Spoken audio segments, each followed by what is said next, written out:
join me on the Pledge of Allegiance. Ready? Begin. I pledge allegiance Pledge allegiance to to the the flag flag of the United of the United States of America and and to the republic for which for which it stands, one one nation nation, under under God, God, indivisible, indivisible, liberty and with justice liberty. for all. justice for all.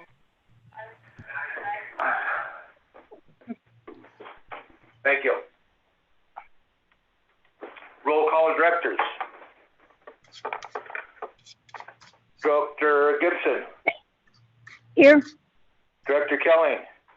Here. Director Schallenberg.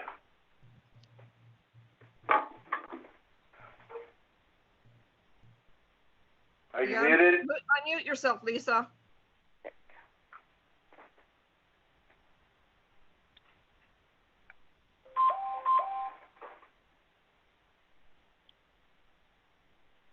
Lisa, are you with us?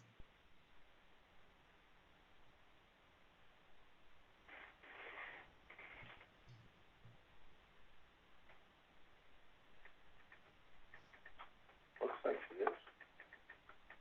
You're muted, Lisa. Doing weird stuff. Sorry, I'm here. Okay, thank you. Director Naaman is absent tonight.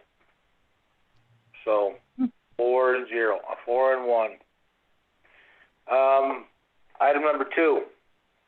Adjust the agenda if necessary. Do I have any input on that? I was wondering if we shouldn't, how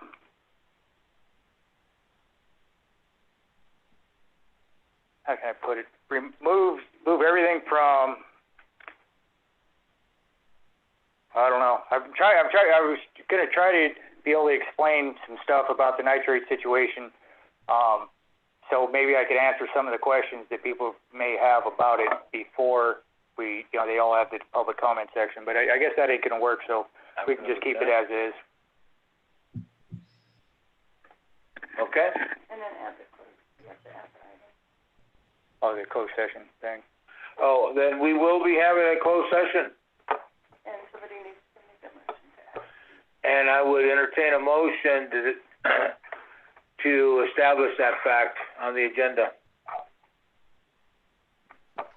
Oh, at what point are we having a closed session? I'll move. Here. Let me add that. I'll explain. I'll move in the motion.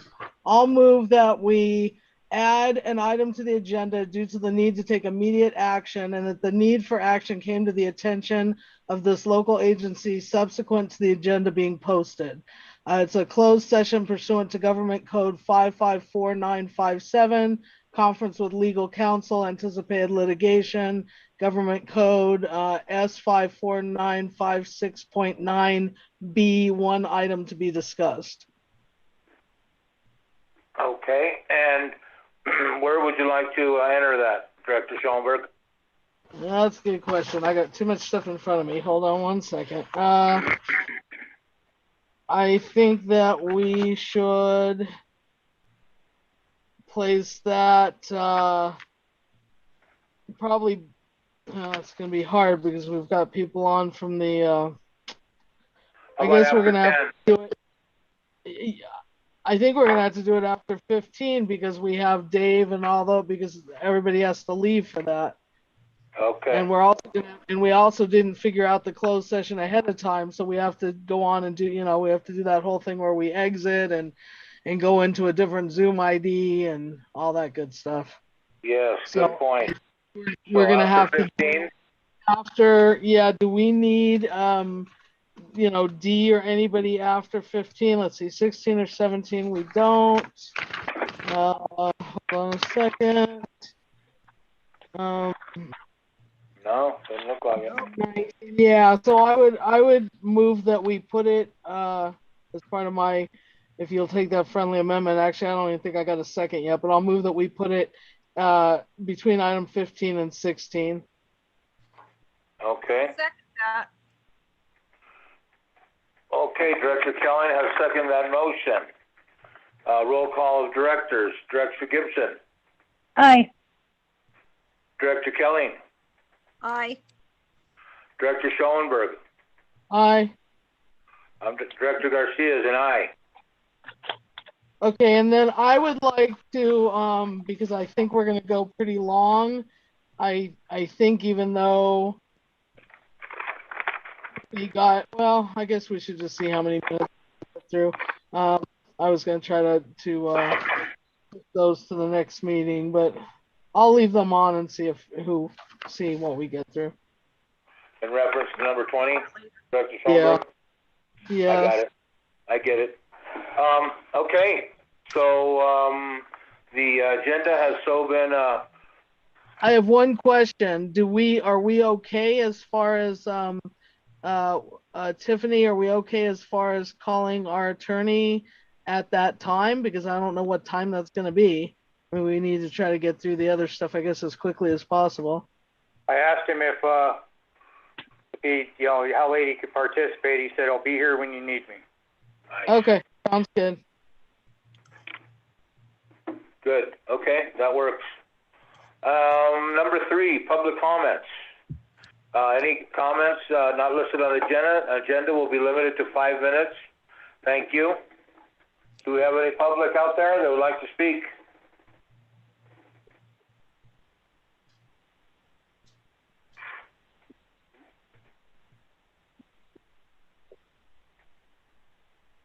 Okay, everybody else is on board with us, then not hearing any We may have I some think people speaking on a particular agenda item as well. I'm not sure. 10-4, Seeing I'll as we copy have that. So moving along to number 4, report of officers. I, the president, do not have one. Vice president is gone tonight. Secretary. I have nothing. Okay. Treasurer. Yeah, I will bring up, I'm going through all the bills, and I'll bring some stuff up in the financials, but I did not yet make a transfer for our progress payment. So I'm going to try to do that as soon as we vote on that tonight, if I get a chance after I run all the checks. And I think that's it. I have some questions, but I think they come up on the agenda. I have some questions for the financials. So. Okay. And JPIA rep. Yes, I have something concerning the questionnaire that we did last month for the cyber questions. Okay, go ahead. JPIA has gone ahead and approved the policy with the broker for the coming year 21-22, but they feel that in the year 22-23, after they go through all the things that they got from that company, they're possibly going to do it as a standalone policy. And so just a heads up that we might be looking at that as a standalone policy, but not until 22-23. Okay. Noted. Thank you. Number 5, any board member initiatives? No. Not hearing any, I'll move along. Number 7, ad hoc committee reports. What about Local 6? Information Committee. We forgot 6. Manager's report. Oh, I'm sorry, you're correct. Moving back to 6, manager's report. Johnny? All right, so everybody basically knows by now, but on June 10th, I received results for nitrate testing in well 5. It exceeded the limit. It actually met the legal limit of 10 for the MCL. So I notified the state. They advised me to take the well offline, which I did. We did another test on June 14th. It came back, or the results came back on June 14th. We came in right at 11 at that time. So the state advised me to issue these nitrate notices to all of the community, which we did. It basically sums up that children 6 months old or less, or pregnant women should not drink the water, and people with concerns about drinking the water need to consult their doctor. So I've been getting a lot of calls trying to, people are saying, well, what can we do? Can we drink the water? The short answer is, according to what I'm reading from the state, because I'm no expert on it and I can't advise like that, is that unless you meet those categories, it's fine to still drink the water. It's fine to still bathe in the water. There's not an issue with that. I believe that we have some agenda items on the remediation that we're planning for lowering nitrate level. But just to briefly go over it, we're trying to get a drilling rig in here to lower our pumping heads deeper into the water so we could get less nitrates, and it'll put us under the legal limit. We're going to try a blending solution. So that's the one, your first one you're talking about is pump number 5. Yeah, well, number 5. It will be lowering the basket, and which lowers the pump, which gets to clear water, no surface runoff kind of thing. Is that what you're talking about? Yeah, exactly. Because the well is so old that we've been trying to get it replaced for the last couple of years. We finally just got grant money for that from the state of California, but it's going to take a while to go out to bid and get a driller that's able to get up here and do it. So we're just going to try to lower the level until we can replace the well, and then there'll be no issues with it. So that's a remediation move right now, just to get us to the new well. Exactly. Is that what you're saying? Yeah, just to get us through the tough time. Okay. Anything else, Johnny? That's all I got, unless somebody's got questions. Actually, Johnny, you were in the middle of saying the other remedies, and you didn't get through them. Oh, the other one, if it's feasible, we're going to try to blend water from our good well with well 5. The only problem with that currently is our water demand is so great that I don't know that we could spare the extra water from well 6 because it's having to run 24 hours a day to keep up with demand. Now, in the meantime, we're issuing more stringent water conservation measures to try to get people to lessen up on their usage. So then hopefully we could blend the water and get it below the level. And can I ask a question? Isn't it correct, Johnny, that even though... Go ahead. Thank you. Sorry, I didn't raise my hand. I just have my picture there. Is it correct that, we can't really count this because you have to do all the remediation measures that the state's asking for, but the last measurement that you did actually went below the nitrate acceptable level as well. So it's kind of going up and down. It's not necessarily a steady above the level. It may have gone back down again, but we don't know if it's going to stay back down. Fluctuating, yes. Yeah, that is true. It came in at 9.7 the last time, but I was informed by the state that it really has no bearing on this because there's a process you have to go through once the violation is issued for nitrates. And I don't want to tell people the water is safe now because it's below the legal limit, so go ahead and give it to your infant. I can't do that. So we can't even use those results as an indicator for anybody in the public right now. We have to stick with what the nitrate letter says, what it dictates, until we could prove to the state that we are below the legal limit for X amount of time. And that's after our remediation measures, correct? Yep.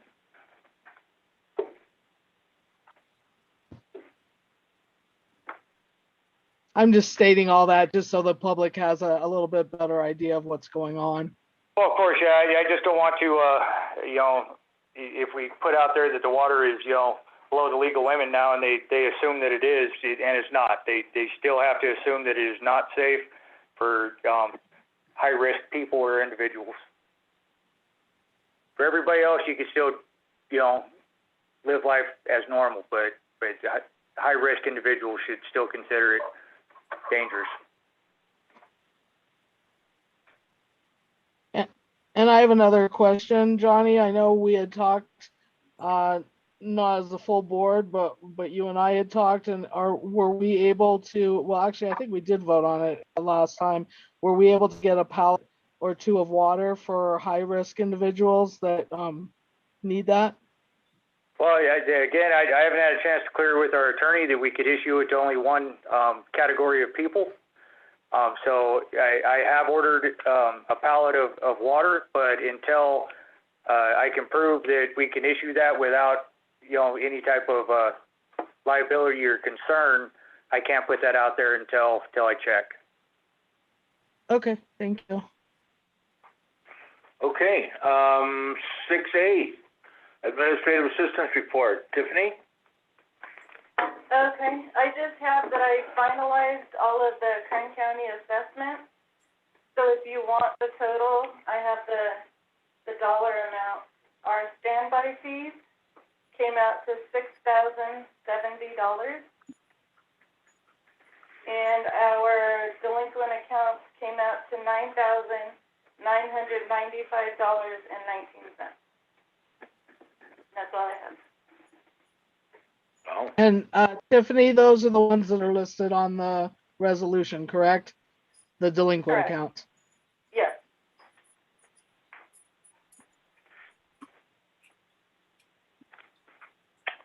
okay, is that it? Okay, now let's go to ad hoc committee reports. Local Information Committee. Not meeting Anything? currently. No, Okay. we're currently not meeting yet. Projects Committee. Okay, so that has been meeting. We've been meeting with the state. We discussed with the state again a number of issues, and that'll be on the minutes for that meeting. And we've got a ton of projects, and most of those projects or in fact, all of those projects are further on the agenda. So I'm not going to go over them, but we are definitely meeting, and we are definitely working on multiple projects. Very well, thank you. Rate Study Committee. And I'm on that one too. So rate Hello. study, yeah, too many things. Rate study committee, we did meet once recently. We have not been able to meet again. It's just overwhelming the amount of things that we have going on. I know that we're going to need to ask RCAC. We're going to need to ask the state for an extension. I thought that we had to be done with everything in July, but it looks like we can get an extension up until we go out for the Prop 218 informational meeting. And so I don't know how that works exactly. I think, once things calm down a little in the next couple of weeks, we can ask David from RCAC how we can continue to move that forward. I don't think we'll be done with all the information that we're trying, because we're trying to modify our book asset detail, which is very time consuming and difficult, but Right. it'll certainly be, it'll be more, the way that we're breaking it down in the ad hoc, it'll definitely be more up to date than it was on our last rate study. And because we're breaking it down into categories, including actual trails and streets that we don't really have streets, but trails and ways and things, all of the places that we have pipe in the ground, that was just listed as a lump, and we're going to try to break that down further. So hopefully if we keep working on this and breaking it down, each time we do this rate study, it's going to be clearer and clearer our exact needs. Right now, our pipe in the ground is still a bit of a mystery. It's just not Okay. well from over the years as far as how many feet and what we've replaced, and it says what we've replaced, but doesn't say where. Okay, got it. And Budget Committee. I can say that we've met a couple times. Linda has presented an outline that added some new accounts, or actually rearranged some. And we're still working on. She was going to send the working copy to the accountants and see if they had any input on that. And if Linda's on the line here, can you follow up with that? Well, Yeah, hi, Jerry. Hi, everyone. Hello. Yes, I have followed up with the CPAs, and I spoke with Scott. I sent him my sample chart of accounts. He thought that it was an excellent idea, that changing the chart of accounts would help the board and everybody involved as well as his office to know and understand where things are going. So he gave the go-ahead, if that's what you need for the board to decide to allow me to move forward with the chart of accounts. Now, this is only for the P&L. I have not touched the balance sheet yet. I'd like to start with the simplest project first. So, that was, Lisa, that was your concern, was that you wanted to check with the CPAs. I did, no, and I have some no? other yeah, well, I have some additional concerns, and I did notice that some of those items are in new categories on the check detail. But I will talk to you about that at at a separate point. I definitely have some concerns about tracking from one place to another and how we're going to do that, and what the CPA, do they realize, like, they had me for the book asset detail. I had to do this really involved um not flow chart, but I'm tired, my brain's not Excel working. A spreadsheet? spreadsheet, yes, an Excel spreadsheet, and it says what was, where it was originally, where it's moving to, what it was named originally, what it's named now. And I really think that we need to do that anyway in some form before we okay this, so that it can be tracked by subsequent, bookkeepers, subsequent boards, because each time we do this with different bookkeepers, and I really appreciate all your hard work on this. Each time we do this, I feel like it gets a little bit lost, as far as where we were, at one point and where we are now. There's really no sort of roadmap.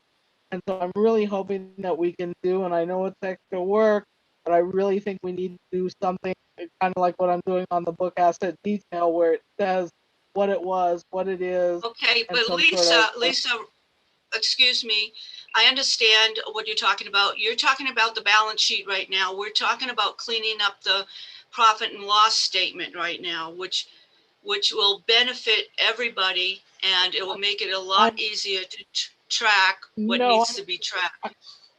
that's not what I'm talking about. I'm talking about the profit and loss statement as well. I'm talking about all Well, of our different you said areas. asset detail. Asset detail is No, on the balance sheet. no, I'm sorry. That's not exactly what I said. I said I was working on the book asset detail. What they had me do is to do a whole spreadsheet tracking it. What I said is I would like something similar to that for our budget and for, our P&L and for all those different items, because I have trouble tracking it over the years. That, I'm the longest running member on this board, and I have seen this change multiple times, and I want it to change. Like I said, I applaud you with your, hard work in this area. I'm just concerned about tracking. So I Okay, noticed this time in let the me make a check. suggestion. You can track for the whole last year, from the fiscal year from July 1st to June 30th, and we can start brand new with a brand new chart of accounts for the P&L starting the new fiscal year. That won't interfere with any of your tracking. None of it. Because you see, we close out the P&L. We close out the P&L at the end of the year, and so we start brand new with all the expenses. So this is the perfect time, for all reasons, to start the new chart of accounts. Right, and it won't affect your tracking. And Yes, I know that that's a lot of work too. I don't think you're understanding what I'm saying, so we'll talk about it at a separate time. Yeah, I think that you guys need to get together and get maybe some terminology, maybe some different names of the accounts. Maybe you're talking about similar things but are calling it different. But I'd like to move on and see if you guys could get together off time. Okay, that sounds good. Okay, then we'll go to financial business. Discussion vote on the accounts payable and financial information.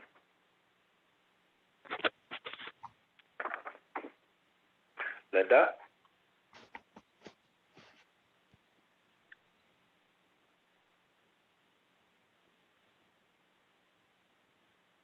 Hello?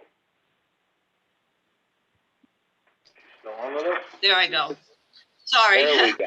As There of we June, go. okay, good. As of June 30th, 2021, the total cash balance in all accounts is $2,099,828.16. And the revenue operating account balance as of July 8th, 2021 is $1,080,869.96. That's the operating account. And that is after the checks that I've written for tonight.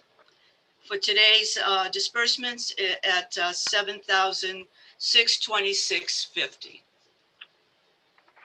I'm sorry, $76,265.50. Okay. And that's what I have.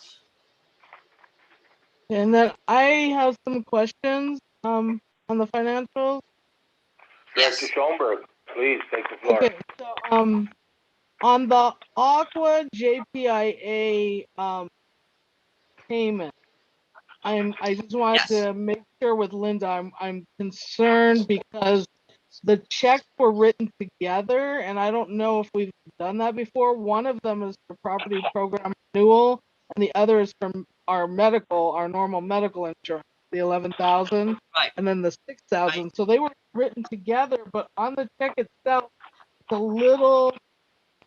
I'm just worried that that something weird might happen, and I'm not sure if I don't recall doing this before, but maybe we have.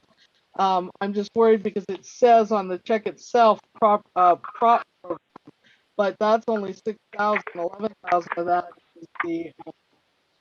is the actual. Sorry, Lisa, you're cutting up. You're cutting up.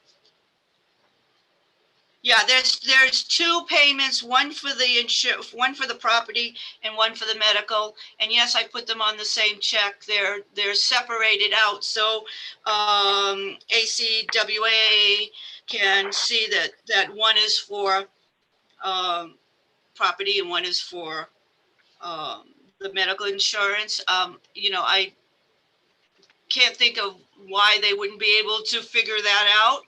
But if you think that we should write two separate checks, we can do that. Unless you want to just send it out and see what happens. I guess we'll send it out. I'm just concerned about it only because on the payment line, it actually says in parentheses, CWA Joint Powers Insurance Prop Program. So I'm just worried that they're going to think that that's all for prop. And then on the bottom, it references the prop program, but it doesn't. Oh, let's see. I see. You reference the two different invoices. But yeah, let's just send it, and we can call them if there's an issue. So the invoice numbers are referenced, so I figured that they should be able to figure it out. Okay. But like I say, you let me know because I can rerun the checks if you need. I didn't see the invoice number on there. I'm sorry, that's my mistake. Other question I had was on the booster on Elm 2. I was just wanted to know from Johnny if that was an actual repair or if that was a new booster or what that is exactly. What was the cost on it? Bakersfield Well and Pump. It's $5,936.28. Oh, that's when the motor went out and they had to replace the motor. I believe it should be listed on the invoice. We did replace that, but I thought we'd already paid for the replaced booster, and then we replaced the motor there. Yeah, I was having trouble, but I didn't have enough time to look at that. So I will look at that again, but I tell. Lisa? Yes. I think I put a note on that. I put a note on that bill for you because in actuality, there is an asset in there somewhere that is way over $600 that should be set up as an asset.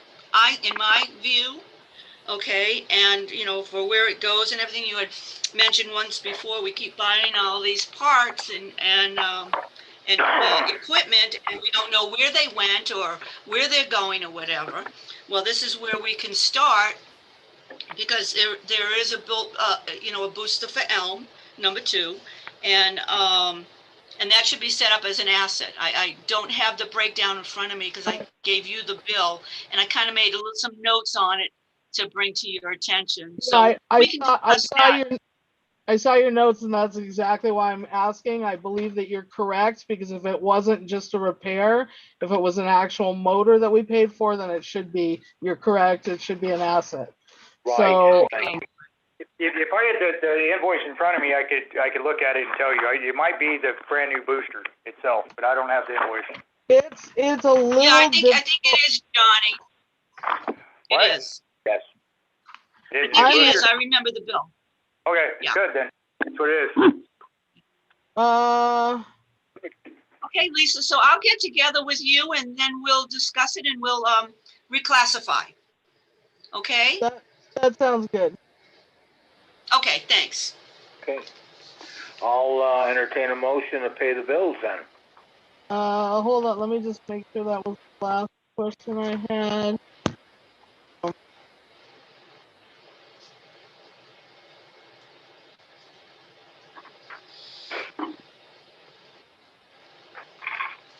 Okay, some of this is just classifying that I will get together with Linda. So I think that was the only other one I had was the progress payment, because were we going to go over that separately, or are we just going to vote to pay our bills? Because usually we do the progress payments separately. I mean, I looked it over. It looks correct. I know that it's one of the final payments for the building, so I'm okay with it. But I don't know if the board wants to look at. I don't think the board got a copy of the invoice. Talking about claim 7? It's progress payment 7, not claim 7. So this is Wolf Tank. And basically it's sorry, I have so much stuff in front of me, I'm trying to shuffle it, but it's towards kind of the end of the Wolf Tank project. And Yeah, you got a thing from that D says progress payment number 7 for that. Correct. It's in the packet. Oh, that is in the packet? I'm sorry, I missed it. I didn't think that was in the packet. Okay, so do we want to do that separately before we approve the bills, or do we want to just go ahead and approve the bills? And then my last question before we do any approval is that the credit cards, there were some, because that came in late, that credit card statement, there's some missing receipts. I wanted to conditionally approve the credit card portion of the bills, allowing, we'll go ahead and mail the payment, but just allowing us to make any changes if there's any problems, because I know that there's a few missing receipts. And then also, Yeah. I think, Lisa, there's only like one missing receipt, I think. 1 or 2. So, yeah, we're working on gathering those. We worked very hard today. We worked very hard today gathering all the receipts. Yeah, Johnny, go ahead. Yeah, I forgot to mention that in on the credit card statement, it came up with a fraudulent charge on there, which me and Brahman Nyman reported to the credit card people. They canceled my card. We're not paying that portion of it. It was for roughly $6,500 in Arizona. Wow. There's actually 3 charges. Yeah, I was going to bring that up as well. Yeah, and then the one receipt, the only receipt we couldn't find today was, I think, for $24, something like that. I think it was the $30 car wash. They don't give you a receipt. Well, no, yeah, we never get a receipt. There was another one that was for like $24 or something that it was done on the same day as the fraudulent charges. I don't know if it was ours or somebody else's. I just need to let the board that I need to conditionally approve it because I wasn't able to get this until very late, right before the meeting, and I wasn't able to go over everything like I usually do with the Director Nyman. So I think I looked it over, everything looked fine. I just wanted to, put that in there so that we still can look at things in case there's a problem. I believe it's fine. So that was, and then there's also two payments that are off of that are going to be another claim. They're going to be claim 8. There's a payment and we're paying both of those, so they're not on the check details that you got in your board packet. If you got that in the board packet, it's not there. It's the it's a check for Young Wooldridge and a check for, sorry, I'm shuffling all this stuff in front of me. Anyway, those looked fine also. I just wanted to bring those up. So that was a check for I didn't- 1,000. Yeah, go ahead. I'm sorry. 1,180 for Young Wooldridge, which is coming out of the our FPPUD. Oh, yeah.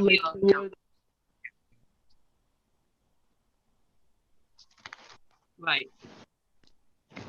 And another payment for 100. And another payment for 198. That is D. Jasper and Associates, which is a really old payment. He's been great about letting us pay after the claim. Young Wooldridge was just concerned because it was taking us a while to get the money back from the state. So we've been paying those ahead of time. So it's an $1,100 bill that we're going to pay ahead of time and then track. And then the other one from D. Jasper is very old. It's from January. Somehow it fell through the cracks. So that's also getting paid out of that money, but that just didn't get on one of the claims. It's $198. You had a note on it, Linda, not sure what to do with this because it was really old and it had been, I think it just got dropped because it was on, they had written an invoice with multiple expenses on it, and this one was the only one that had to do with the Lake of the Woods, and the others were for other projects, so it was just confusing. So that one I think got skipped. I'm pretty sure Tiffany tracked that, so I think they're both fine. I just wanted to mention those because they're not on the check detail. So do we have a motion on the floor? Lisa, the reason the 198 is not on the check detail is because it was a check that was printed last board meeting, and for some reason it didn't get mailed out, and so I didn't know why I got it back. I didn't know if there was a reason. I think we were holding it because we were checking to see if we had already paid it. It's a really old check, and I believe it should have been on one of the claims to the state, and it wasn't. So it's just somehow it fell through the cracks. So we're paying it, and then I think we need to talk to Carlos about putting it on. If I'm correct, I don't know. Tiffany can correct me on that because she has a spreadsheet tracking all of this. But I believe we need to put it on claim 8 when we do claim 8. Or I'm sorry, claim 9. We did claim 8 already. Claim 9. Okay. So yeah, so biggest thing, I can make a motion, but I just want to make sure that you're okay. I'm okay with the partial payment for Wolf Tank number 7, but I just wanted to make sure, do we want to address that separately first, or do we want to just do one motion to pay the bills?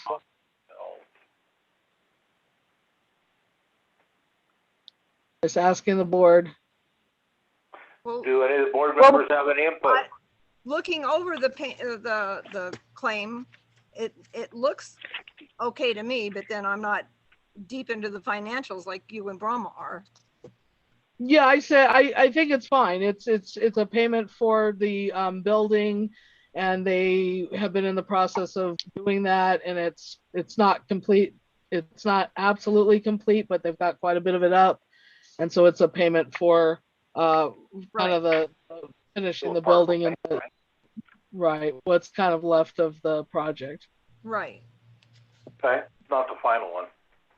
So I No, would say it's not final bill. go ahead and put it in with the, let's pay our bills. Are you okay with that, Director Gibson?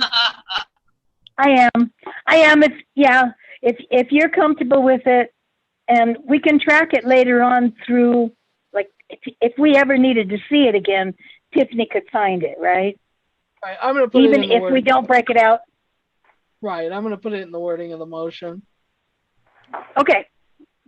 Sounds good. Okay, so I'd like to move that we pay our bills for today, including partial payment number 7 for Wolf Tank, and with the contingency on the credit card bills that if there are any issues that Director Nyman and I, may need to, I want to go ahead and pay the credit card because we don't want to be late, but that we may need to revisit the credit card charges. Do I have a second? I'll second I'll that. second it. Okay, Director Gibson has seconded. Roll call of directors. Director Gibson, Aye. Director Kelly, Aye. Director Schoenberg, Aye. Director Garcia is an aye. 4-0-1, one absent. Motion passed. Okay, number 9. Discuss vote on compensation for bookkeeping services. Anybody you have something on that, Johnny? Linda would like a letter read by somebody. I was hoping that maybe you would read it. Sure. Give me 1 second. I'm going to share my screen and pull it up. Paper copy. I don't know what's that.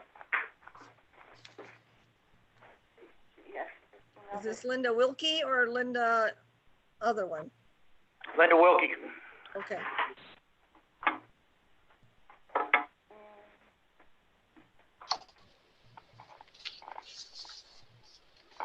Oh, it's on the screen. It is now. Can you see that, Jerry? Or could we print him? You want a printed copy, Jerry? If you could, you print it real quick. Can we? Cool. This is from Linda Wilkie and Associates to the FPPUD board members. Okay, dated July 8th, 2021. So that's today. I will read it as soon as I get a copy in my hot little hands.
Here we go. Dear board members, I would like to first state how I enjoy working with the office staff. They are friendly, dedicated, loyal, and work extremely hard. It is a pleasure to be a part of the staff. Also, briefly, I would like to say that I am at awe with the board members. I am hugely impressed with how hard you all work to serve the community, giving up your personal time to dive into complicated matters as well as run an organized, transparent, nonprofit business. Most people do not understand the complexity of what you all do. I have a few items I need to discuss with you. I have been with FPPUD for 4 months and have observed a few things that I feel need addressing. During your board meetings, it is not necessary to bring up errors or wrong classifications. in your interpretation, or missing receipts in your interpretation, etc. The board has addressed me several times in reference to these matters during the board meetings without letting me explain the situation. I do not appreciate this procedure, and I'm hoping you will heed my advice and remove it from your board discussion points. It is concerning that these are the things heard by the public and on YouTube. These matters should be discussed one-on-one for complete understanding, not in a public forum, and surely not on a one-sided statement. Regarding classifications, I have been involved. Can you dump water? Somebody needs to mute themselves. I've been involved with 2 chart of accounts ad hoc meetings. We all took part in making a better chart for clarity and better understanding. The chart of accounts for the profit and loss is pretty much complete, and as you can see by the email to the CPA's office, Scott stated that this chart would make it easier for you, the board, as well as Scott's office to find things. So we are on to something that will work, and I would like to start this for July, the new fiscal year, so I do not have to reclassify entries. We will be working with a clean profit and loss, which is the best time to make the change. I also want to mention that with this new profit and loss chart, it will make it much easier to classify correctly. Regarding receipts, another unnecessary item to bring up in a board meeting, I am aware of why receipts need to be attached to the credit card statement. You made comments about some receipts not being attached. If there is not a receipt attached to the original statement at the time you receive it, it is because the receipt came after the statement was sent to you. It is a timing matter. Rest assured, all purchases will be verified. I'm in the process now verifying the few credit card receipts. I know your advice is to get the receipt as soon as possible. Get the receipt as soon as it purchased. Well, that is perfect. That is a perfect world, not an accounting world. Please note that changing the credit card cutoff date to the end of the month, the charges will fall in the calendar month expired 6/1/21 to 6/31/21 instead of having EXP. That's expired. EXP 6/6/21 to 7/6/21. We will receive the credit card statement at the same time as the bank statement. Another benefit. I would like to bring to your attention a number of hours that I have been putting into FPPUD. April 49.17, May 39.45, June 44.62. I was told that the hours would be approximately 20 hours per week. As you can see, my hours have gone drastically over 20 hours. This has put me in a situation of losing money and losing time addressing my other clients' needs.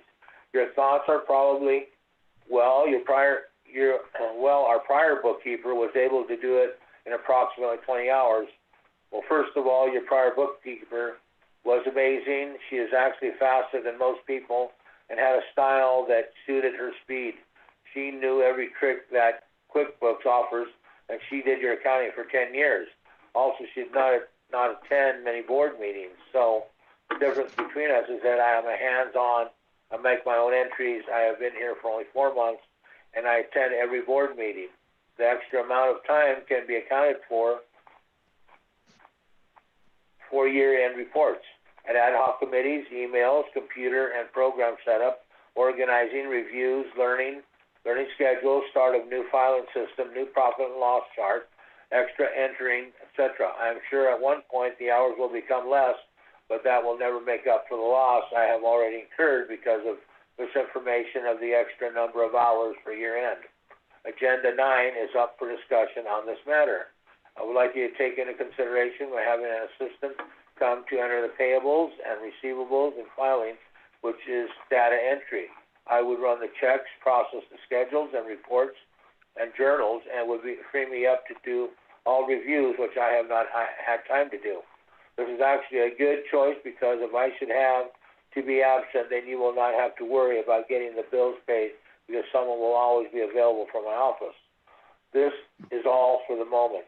I hope that you will think about my concerns and put these suggestions in place. Thank you for your time and attention. Linda Wilkie.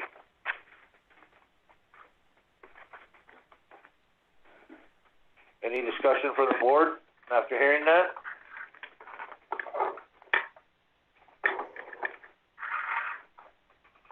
Director Kelly? Processing. How about you, Director Gibson? Well, Linda, are you proposing anything? Yes, yes, I am proposing a couple of things. What I would like is to go on an hourly basis. I know that you have a budget and you want to keep to your budget. Well, budgets can be changed. So in order for me to actually earn the amount of money that I should be making, the budget has to go higher. I think that the budget that we have right now is very low. But even though you raise the budget, I would like to go on hourly. And so you make the budget high enough to cover my hourly fees. And then in the upcoming months, when the work is less and I am at a better situation of getting, knowing everything and understanding everything and doing things quicker, that rate will go down. I mean, instead of paying me $1,000 when I can do stuff in 4 hours, why would you pay me $1,000? See, so you shouldn't do that. You should pay me my rate. So I think that paying a rate is much more fair to the board or to FPPUD than it is to pay me and to me, it's much fairer to me rather than pay me a retainer. Because the last 3 months, like it says in my letter, the amount of hours that I have put in are really drastically over 20 hours a week. And I don't know how Linda did it. Okay. Because, this account is very detailed, and there's a lot of work to be done on it. It's not just paying bills. It's, also doing reports and filings. And I think that Linda did mention when I first started was that it could be anywhere from 20 to 30 hours. But Johnny, did you have something? Yeah, I appreciate all the work that Linda's doing. She's, picking things up good, and she's, trying to improve things, and I like that on the team. I support raising what she's being paid to account for some of her lost time. I still don't like the idea of hourly.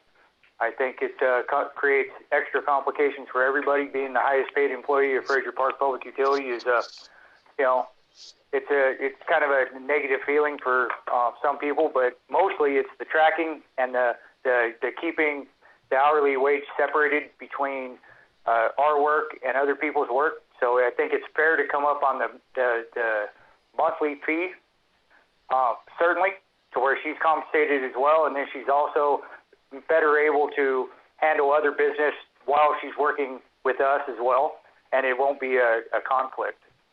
So, do you have something that you're proposing? I would say that if it's a lot of work right now, that we're a lot more work than what was anticipated, that we go ahead and increase it to what she was asking originally, which was $1,500 a month, and then revisiting it, set a time frame to revisit that after things are more squared away and she's more up to par. So maybe increase it to $1,500 a month, and then in 4 months revisit it and see how she's feeling about it, and see how everybody else is feeling about it, and see if that's working for everybody. How does that sound, Linda? Well, that sounds good, except in 4 months, I might be getting stuff done in a very short period of time. And if I am making my fee, and I'm an independent contractor, so this doesn't mean being put on payroll. So I just want my independent contractor, my, Linda and Associates hourly rate. 4 months down the line, your bill per month could be $600. So why would you pay me $1,500? Because I don't So- anticipate ever in life it getting to where it's only $600 with the amount of work that we got. We have multiple projects going on. We have, a 7-year project for the Lake of the Woods project that is, no end in sight. I don't anticipate it dropping. At least not, certainly not that much. So that's why I'm saying to revisit it. If Yeah. you feel like after 4 months that you got it handled and you're getting it done on time, then we'll readdress it, and then you can decide that okay, we'll drop it back down to the $1,000 a month if it's worth it to you. But we could discuss it and see how it's working for everybody, and you could track your time well and present it back to us in 4 months to where we could see where all the time is going, and then revisit it. And that way you're not getting cheated out of time right now. You'll be making approximately what you wanted to make. Okay, Johnny. I have a couple questions for Linda. Yes. Director Gibson, you have the floor. Linda, if you were going to get paid per hour, what is your fee per hour? What I get from my clients is $50 an hour. Okay, and I don't mean any offense by this, but how would we validate your hours since you work in our office, but you also work from home? Well, I don't do too much of your work here at home, but how we validate my hours for you and all of my clients is I keep a hourly spreadsheet. So that's how it's done in the in accounting office. You write down who you're working on, and you write down your beginning time and your ending time, and you say what you're doing. And that's kind of my concern with hourly wage, because rightfully, you're a business owner. You have to accept phone calls when they come in. You have to communicate with people. You have to talk to people. It's just the nature of the game. So while you're on the hourly rate, it's hard for you to separate our hourly rate with the rest of your company. Being dedicated to, okay, I'm just going to sit here and just work for my hourly rate, or you just go ahead and accept the monthly fee, and then you can work all of that stuff into your schedule, because then we don't worry about you having to do those extra things, because that's part of business. Right, but generally, Johnny, when I'm working at the water district, I'm not taking business calls. I have a couple of times only because I knew that they were coming in, but mostly I let everything, I hit the button and say, can I call you later? And well, I certainly don't want to get into any of that. It's just the idea and the theory behind the whole thing. As a general manager, I still keep track of all my time, and I'm a salaried employee. So it's good to track everything, and it just seems, the board's going to decide ultimately, not me, but it just seems like paying you a fair monthly. It seems like paying you a fair monthly rate every month is the simplest way to ensure that we can, both us and you, can continue operating our businesses without any type of conflict at all, and everybody will still be satisfied with the work. Okay, so I have another question. Go ahead, Director Gibson. If that's okay. When you said that you're working 49 hours, is that 49 a week? Is that what you said? No, it's a month. It's a month, Rebecca. A month. Okay. Yeah. Okay. And so, and now I see where you got the 1,500. Yeah, and that's a lot of hours, and so I'm missing out on making my $50 an hour with my clients. But then at that rate, it's costing us $2,450, which is a lot of money for bookkeeping services, and it's 2.5 times what we've ever paid anybody prior to this. So I know, and that's because your budget is under budgeted. Well, no, it's not the budget. The budget just states what we're going to spend. Is making good business decisions to not increase things by 250% from one bookkeeper to the next. And it all washes out in the end. Like you said, when you get your stuff all organized and it's costing you less time than you're actually making out better. So it kind of washes itself out over a period of time. Yeah, well, I understand what you're saying but I like to get paid for what I do and not get paid for what I don't do. So that's why I prefer the hourly. But I mean, if let's see, if 15, you know, if I'm going to get 1,500 a month, then I'm only going to work those hours. Well, see, here's the deal, though. See, if you want to be paid hourly like that, if you were to come in a normal business day and sit here and work a full business day with the rest of us, then it's easier to understand and track and make sure things are fine. But when you're working from home and you're doing stuff at your desk and you have to handle other issues that come up with your business while you're here at the office, it doesn't seem right to pay an hourly wage unless we know we're getting our hour of work for the money. That's why it's better to have a flat. That's why it's better to have a flat monthly rate. Johnny, I work very little from the house, from my home office here. I just brought that up because you told us that you wanted the app on the computer so you could work. That's why I brought it up. I do. Like I said, most times when you're working, I'm not here. I had that advantage, but you know, when I do that, I'm working till 4 o'clock in the morning. I'm not working during business hours so that my clients are calling me. Oh, yeah, I understand it. I'm not impinging on your integrity or anything. I'm just saying that we've always paid our bookkeepers a monthly amount, and I think we need to come to some agreement to what that monthly amount should be, and then revisit it after you've got things handled and things are streamlined where you think you would only be billing, you know, $600 a month. I have a question. Yes, Dr. Kelly? In your letter that you wanted your assistant to come in? Do we want her to be paid as well? Well, not by you. They get paid by me. I assign them jobs and they do the jobs that I assign them to do. And then they're on my payroll. But what they'll be doing is the same thing that I do. They'll just be doing the data entry, which will free me up to do the things that I want to do for the board, which is review everything before it is sent to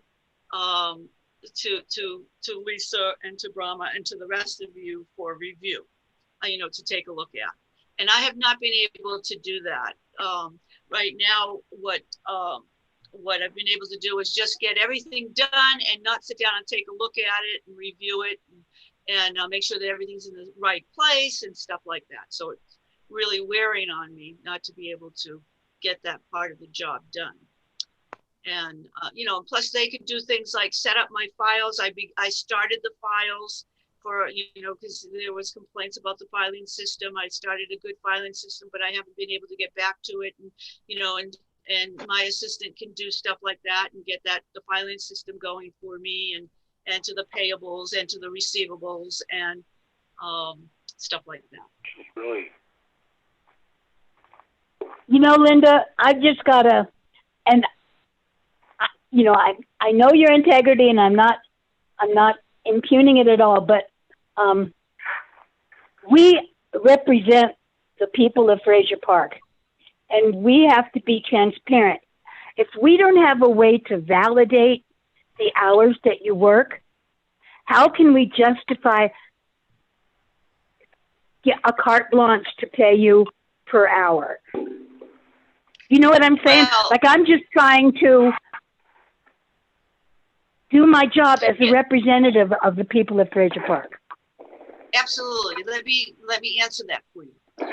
You look at how you validate the hours that you put on the board to do your ad hoc meetings and your board meetings.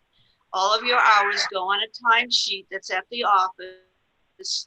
That's on mine and Tiffany's door, and all of your time that you guys put into the meetings that you get paid for, you write it up there. Okay, and then so so do I. When I go into the office and work, I put my time in, and when I leave, I put my time out. And The only difference with that is that's always either everybody's together for the board meeting, or there's two people from an ad hoc working typically in general. So there's multiple people still doing that, and it's not, people working until midnight at the office by themselves. That's one of the differences. Is well, how I the can board tell gets you paid. another way you could check it. You could check the alarm system and see what time I leave. Oh, yeah, and again, I think we're getting back to, I think it's the same difference between paying somebody hourly and salary. I think that the bookkeeper is a salary type position where you get a set amount every month and it works out for everybody. Sometimes you greatly benefit, sometimes you don't. But, like I said, the board can decide on which way you want to go with it.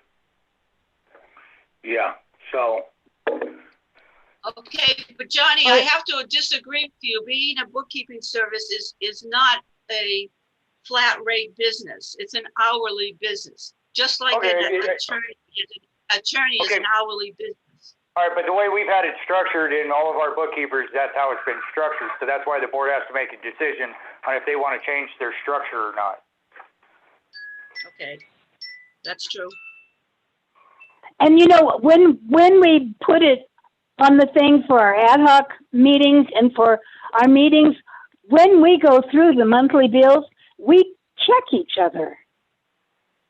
We check to see if it's correct. And so we're accountable to each other. I just don't understand, unless you are coming and working when there are other people there, I am. how it could even be possible. How could what be possible? Tiffany sees me come in. Johnny sees me there. My hours are on the time sheet every day that I go in. I've spent a lot of hours there, and the only time I work here, away from there on the water district is when I did the chart of accounts, because that was a big process for doing 3 sets of chart of accounts. So I did that here at home till 4 o'clock in the morning. So you always work during our regular business hours? I start there, yes. I I start thought the you regular just business. worked till like 11:30 at night. I do.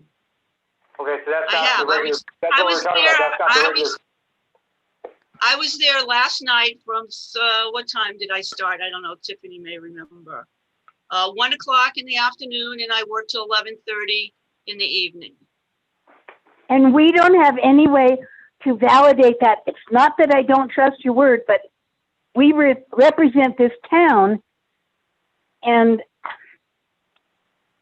it's You just can validate problematic, it by in my looking opinion. at security. Look at the security. Maybe Well, you know what, Maybe we need to just start this. Maybe we need to start a discussion about what the monthly amount would be, unless the board wants to, suggest something different at this time. Instead of the hourly, unless the board wants to vote on hourly as opposed to a monthly fee, and then take it from there, one step at a time, but just start addressing it. I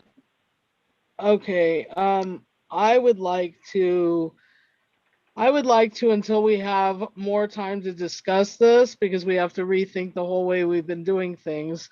But I also recognize that you're coming in much more often than our former bookkeeper was, and that we've, tasked you with some, which we had, tasked her with some of that as well, but it's even more daunting right now because of the multiple different projects that we have going, that we've tasked with, with changing the way that we classify things, and so I appreciate the extra time that you've been putting in. I know that the 20 hours that Linda, was the previous bookkeeper, was putting in was because she'd been doing it for, as you said, quite a while. I would like to propose that for now, that while you're spending a large amount of time with us, it varies, sometimes over 40, sometimes under 40, but I would like to propose something like $2,000 a month while you're doing all of these changes that take a long amount of time, and then to lower that amount or revisit that amount in another few months when we are a little past the whole classification and the ad hoc. I know you've been putting in time on the ad hoc as well, so that's additional hours. I just think, even the board, we do get paid sort of hourly, but we really don't. It's like we only get paid for 3 hours no matter how long it takes us. So when we put our names up on that wall, we may have spent, for instance, last week, Director Nyman and I spent many more than 3 hours on 3 different meetings in one day and got paid for the maximum amount that we've agreed on for one day, which is $300. Absolutely. I know that. So, yeah, you guys. Yeah. Yeah. So I'm Right. just saying, like, we kind of do that as well. It's kind of our service to this town. And we sort of ask that as well of kind of all the people. Our engineer, puts in extra hours. He doesn't always show. Everyone puts in some extra hours that, in especially self-help, puts in a lot of extra hours that they don't charge anybody for, the state or anything else. So I think, we all kind of do the best that we can, but I'd like to propose definitely that you get paid more. I don't think we're ready necessarily to move to hourly at this point because it just shifts everything. I think we need to have multiple discussions about it. But I think in order to compensate you for, if you're coming in 40 and 30 and 40 hours, that is not what we originally agreed to. We originally agreed to about 20 hours a month and the board meeting. So I understand, making that a higher amount. I think maybe even 1,500 is not high enough at the moment, but I think that we could go back down to a lesser amount once we don't have you doing quite as many things. I think you're always going to be doing quite a bit, though. I don't think it's ever going to be $600 a month. So what are you proposing, Lisa? I'm sorry, what? I heard two. What are you proposing, Lisa? That we pay her? Okay, I heard it, but you're saying pay her $2,000 for what? 4 months, and then revisit it. $2,000 for 3 months while because there's all kinds of things going on. First of all, it's a learning curve. Our previous bookkeeper didn't really address that, as because she had to move out of state, so she wasn't able to spend as much time training. So there's been this whole learning curve. There's a couple of different ad hocs going on simultaneously that Linda's actually been asked to kind of give her input and participate in. There's a lot of changing the system to what works, understanding the filing system, changing the filing system, changing some of the way that we classify things because it doesn't make sense to a new bookkeeper, and working with the auditor. So there's a lot of extra stuff. And I do know that Linda's been coming in quite a bit. I'm not there, but I hear that you're there spending hours there. So, and I see it in the work that you're doing. So, yeah, I'd like to. I don't know about that exact number. I'm just kind of throwing that figure out there. But I think it needs to be a larger amount, and then possibly once some of the projects have settled down a bit, that we could go to a little bit less amount, but not, but above the amount we've been paying, which doesn't break down to very much per hour if you're putting in 40 hours. Yeah. Yes. I feel that's a fair idea.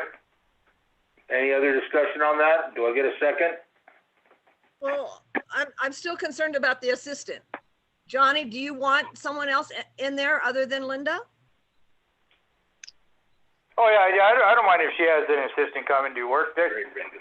Yeah, during regular working hours while I'm here, I certainly don't mind at all. I wouldn't want them coming after 5, but they could certainly come in here and do their work. That's fine with me.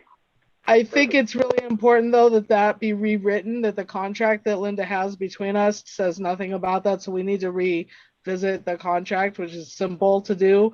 But I think we need to revisit the contract and revisit the contract amount. And maybe we can put that on the next meeting and pay the difference of, but I didn't make a motion yet, by the way. You were saying a second. I just kind of threw that out there as an idea, but I definitely think we need to redo the contract. So I think we should consider that we will definitely raise the amount to be fair. I think that we need to redo the contract, and I think maybe we can both work on that in this next and place it on the agenda for the planning meeting, which hopefully it won't take, we have financials on there anyway each time. So, and Linda has been at all the board meetings. So, We And gonna table I that, have another or- suggestion that it goes along with this in a way. But I was going to bring it up as an initiative, but then I saw that there was an agenda item. Might it be possible for us to get the financials one day sooner? We did last month, and it's just to maybe help the load of Brahma and Lisa. Would it be possible for us to get the financials earlier in the week of a meeting? yeah, I mean, that needs to happen, and that would be part of whatever we work out contractually, because I got them. I mean, there were circumstances today because Director Nyman usually picks them up, and he had a family emergency, but I literally started looking at the financials like 40 minutes before the meeting. So, yeah. Okay, I have an answer for that. Generally at the end of the month, everything happens. Like today was kind of a horrific day because we had bills that came in yesterday that I got today. Of the month. Linda, it's the beginning of the month, not the end of the month. Okay, the beginning of the month. Anyways, I had bills that came in yesterday that came in today that needed to be sent to the board so that they could, pay them. And what happened was Johnny gave them to me. I know they came in yesterday because they came in yesterday's mail. And Johnny gave them to me today. And I told him, well, I can't pay these. I already had all the bills done for prior. And but I said, let me take a look at them. I took a look at them, and definitely there was some that needed to be paid before the next meeting. Okay, so that stopped me from doing everything. I had to do that and get that taken care of to make sure I had the checks on time. It was kind of like a chop my head off day. And then I had to get the financials done. I had to reconcile the credit card because the credit card comes in late. And of course I was off a penny. I had to find the penny. And then, so things happen when the end of the month comes and everything is done. We usually give the financials 15 to 18 days after the end of the month, because then that gives us enough time to do everything and to do it accurately. I mean, at the moment right now, I'm doing everything, but I'm doing it with my head chopped off. I'm doing it Can we possibly quickly. discuss all that stuff at a later time?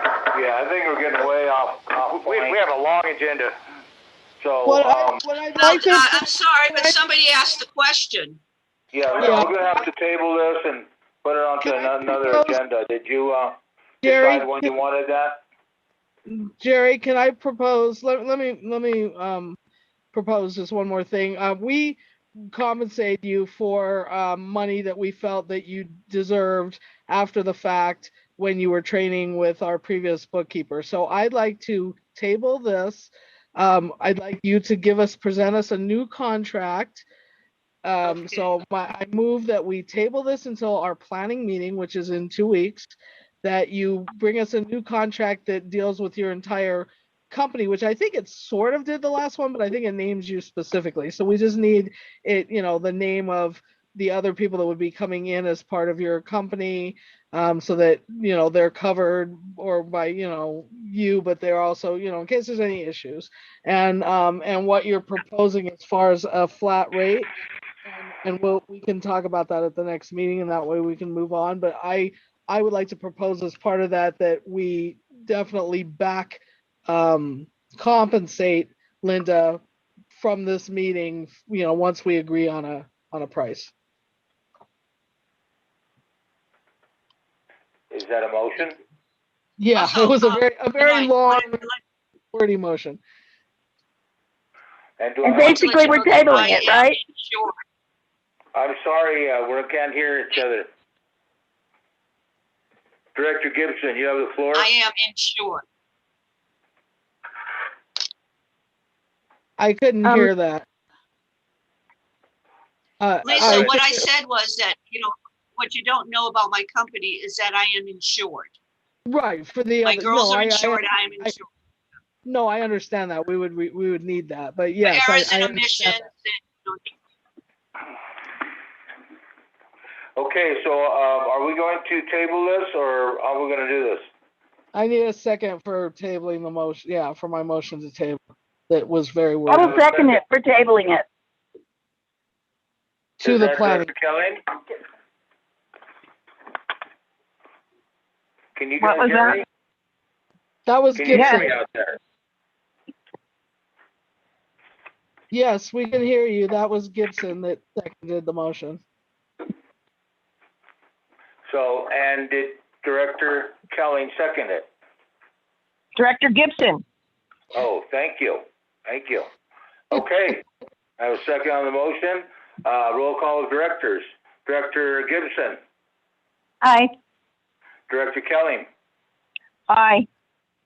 Director Schoenberg, Aye. Director Garcia is an aye. 4-0-1, one absent. Motion carried. Okay, number 10, discussion vote on book asset detail.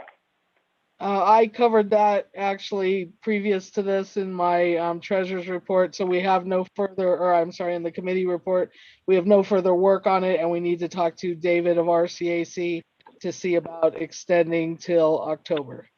I did cover that. Okay, thank you. Number 11, discussion vote on Fraser Park Lake of the Woods Consolidation Planning Project. A, discussion and vote on the test wells. We need to note the time right now. Tonight is 7:29. Thank you. Thank you for reminding me. Okay, we have any information on the test wells? Do you want to cover Is Dee that? on the line? Yep, I'm here. Is Dee on the line? Yeah. Oh, hey Dee, I just wanted to ask real quick, have you talked to Tom Dodson yet about coordinating? Tom Dodson came to the site last week and did the archaeological survey of both sites. Okay, and he did it in one day? Uh-huh, yes. Okay, perfect. Yes, he cleared both sites. Excellent. So we do Did you have have anything else, Oscar? we do have some big issues on this, and I don't know who's going to address them, but we need Well, to talk about what's going on. I didn't know how much we should get into right now, until later on with our discussion. We have a closed session There's later closed on session, tonight. but basically the update that I know we have going on is our test well site number 2 is actively being drilled for the test well right now. They showed they were here. I believe they started drilling yesterday, for sure all day today. So he's on site for that. One other thing, Johnny, they are at 80 feet depth at the end of the day today. Wow. Anticipating water at about 100 feet. And so they're moving right along with the test well. Wow. They are to do airlift samples. About 4 of them. We're going to get some water samples at first water. We want to check the shallower water quality, and then we'll do another one near the bottom of the hole, and then we'll do up to 4 other samples as we see fit as they progress on down to 300 feet. 300 feet is the targeted depth for this particular well. Thank you, Dee. B, Discussion vote on the MOU, Memorandum of Understanding. So, I wanted to make a note for the record, or make a statement for the record, that the check that we're issuing that I had talked about in the financials, the check for, trying to find it, $1,180 to Young Wooldridge is for compensation for the MOU, and we need to track that. It's continued evaluation of FPPUD Lake of the Wood agreement, correspond with D. Jasper regarding status of project and annexation, further review and revise draft of FPPUD LOW transfer agreement. So it's all kind of MOU information, Lake of the Wood transfer agreement. So I just want to make sure, because we don't have, oh, we do have Dave. Hey, Dave. I believe that this is supposed to come out of our claim, and we're just paying it ahead of time in order to keep Young Wooldridge happy. But I want to make sure that it's not TA status, because I know that there was, I'm pretty sure all the MOU stuff that we're doing is part of the state planning funding. Is that correct? You put me on the spot, Lisa. You got a billing from the attorney for MOU work, Correct. and I don't know that it's in the planning. Well, it is and it isn't, and we had started talking to Lawrence about it, and we were going to talk to him again and try to put it on a, we were going to try to again move money from the contingency, but we had also talked a little bit about TA funding, but I don't think that we ever actually put it in the TA funding either. So I think that this current check is not actually covered in the TA fund or the current planning funding as it stands. So I think it needs to be something that we will ask for on claim 9, and we'll be needing to talk to the state during our planning ad hoc and see if we can move money from we started doing that, and we had said that the MOU was going to come later, but we already have a bill for it that they, I think, are interested in being paid for. So. Right. And I remember there were those line items that were approved, but they had no a dollar amount next to them that were related to legal and engineering work related to the annexation consolidation work. Correct. So I just wanted to double check. So it's not, I'm correct. It's not really on any TA money that you remember. So it's something that we need to talk to Lawrence Sanchez about in regard to changing, putting a new line item. And yeah, that's something that Carlos will need to look into, and I'll be happy to try to help him on that.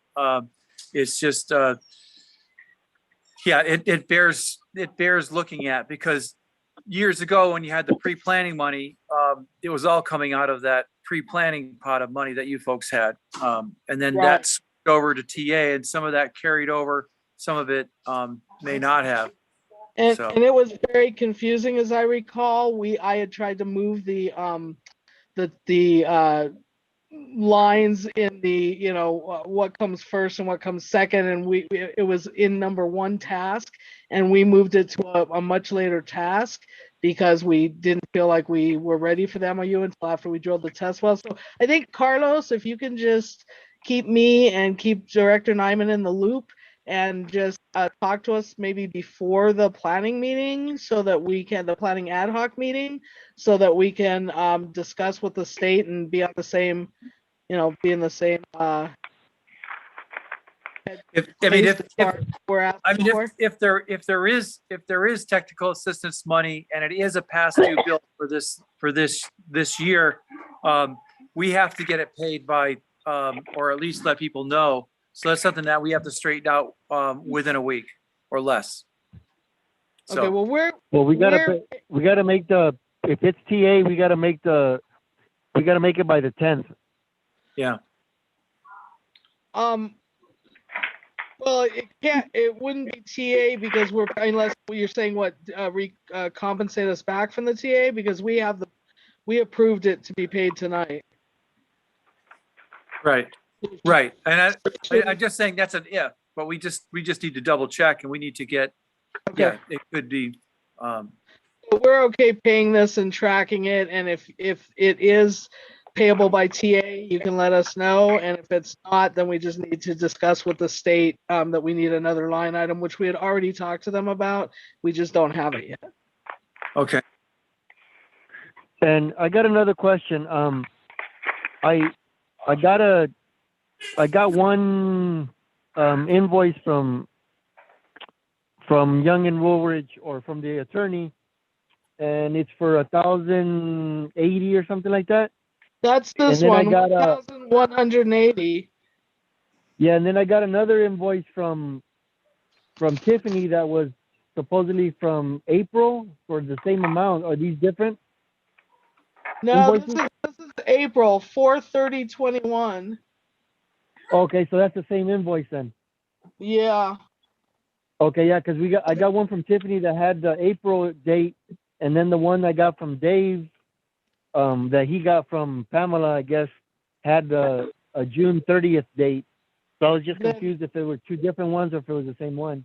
They're probably two different ones, because I know that a lot of this is that Dee had some consultation with Young Wooldridge, or with the attorney initially, and then some of the transfer agreement was changed, but it wasn't changed, didn't have all our contingencies in it, and then I believe Dee talked to them again, and they included the very last version of it that I saw had our contingencies written out. So I think that there's probably. But then I asked Pamela, and she said it because the ones that Dave got from Pamela, they didn't have any invoice numbers on it. So then I messaged Pamela from the attorney, and she said that it was from an older bill. So I'm thinking it's the same one. Let me see if there's an invoice number on this. Hold on just a second.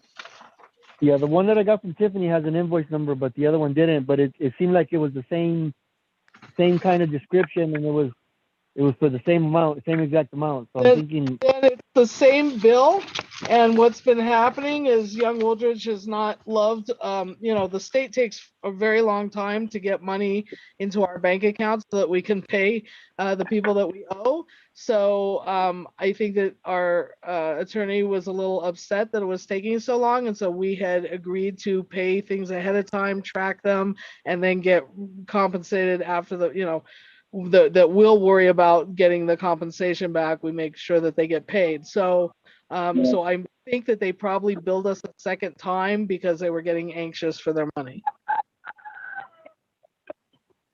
Okay. Because this is from April. Yeah, I'll have to ask him. I'll ask Pamela to see if it's two different bills or if it's the same bill, but I'm thinking it's probably the same one. Yeah, Okay. I agree. Can we move on to C, discussion vote on changing the monthly claims? Okay, can I address this? I'm sorry, I'm talking an awful lot, but I would recommend, I know I had recommended not to go to monthly up until now. I am now changing that. I'm recommending that we start monthly claims starting in the month of, I guess it would be August, because we're already in the middle of July. July is, I believe, part of claim 9, right? I don't have them in front of me. When was it the would be cutoff claim for 9. 8? Yeah, the next claim is claim 9. Can you make that into Yeah, a motion? I know I don't have a motion yet. I'm trying to ask, is claim 9, what months did claim 8 include? Because we have not put in claim 8 yet. We're supposed to. It included March, April, and May. That's claim 8, right? Yeah, claim 8 was March, April, and May. Okay, so June, July could be claim 9, and so I'm gonna move that we start monthly claim payments and monthly claim discussion voting starting August for the consolidation planning project. Do I have a second? Well, wouldn't it be easier, Lisa, if we just do the June, July, and August in one claim, and then start September, do it monthly in September? Well, it would seem that way, except that stuff is already falling through the cracks, and I'm concerned that we're not. I mean, we're paying bills from January and from April, and I'm concerned that we're not going to continue to. The only way we're going to track it efficiently is to start paying this monthly. Okay, so you want me to do a claim? You want me to do a claim for June and July, and then do another claim in August? That's fine. I think that may be better, because I think that we're going to have a lot of payments for the drillers at that point, because the drillers are already drilling now. Okay. Well, And the state's very slow.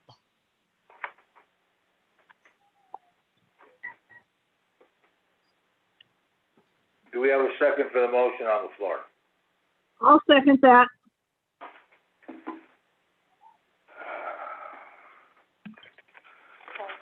Okay, Director Kelly has seconded the motion. Roll call, Director. Director Gibson? Aye. Director Kelly? Aye. Director Schoenberg? Aye. Director Garcia is an aye as well. 401 absent.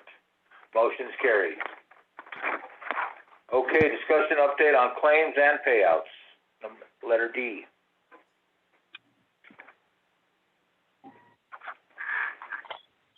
So I know that there's at least one payment that did not make it into claim 8, from what I was discussing with Tiffany this morning. So I think that we need to make sure, we need to double check on that. I also think that there's an issue with claim 8. We're waiting for the final paperwork so that we can sign it. We just had the draft, and generally we don't sign the draft. So that has not gone out to the state yet. So we need to make sure that we get that final packet that we can sign and return, so that goes out to the state. I thought Tiffany sent me a sign. She sent me the signed documents today. Oh, she did do it today? Okay, we talked about it today. So she's, yeah. She and Carlos jumped ahead and and they got that done. So that's great. I didn't know that. And also, Lisa, I think that 198 that you said didn't get included in claim 8. I paid a separate amount with TA funds. I don't know if that's that amount. Tiffany, you have something to say? That should. I have something real quick. I wanted to just update that, to my understanding, we still have not received the reimbursement check from D. Jesper and Associates for the TA. So I want to make sure we don't forget.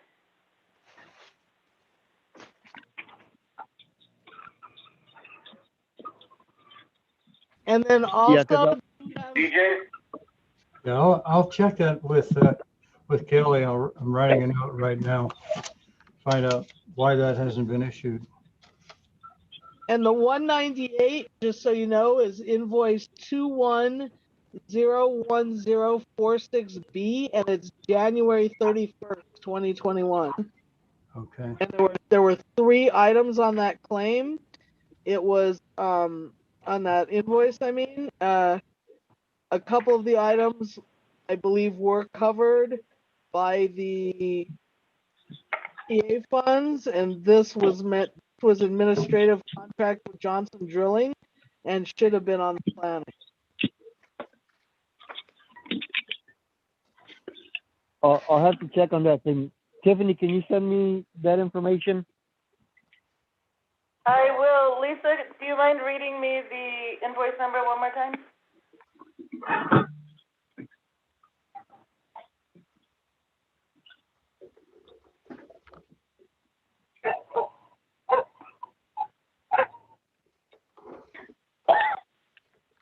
Director Schoenberg, can I get the invoice number one more time?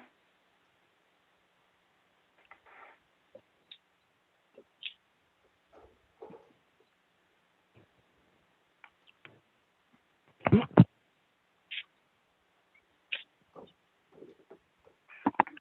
you, Director Schoenberg?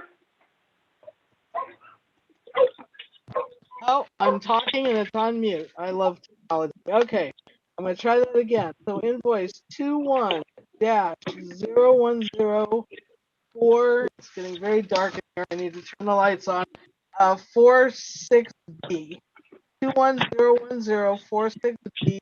January 31st, 2021, from D. Jasper and Associates, and it's the 129.21 charge for principal engineer test well administrative contract with Johnson Drilling, $198. Okay, I'll get with Carlos.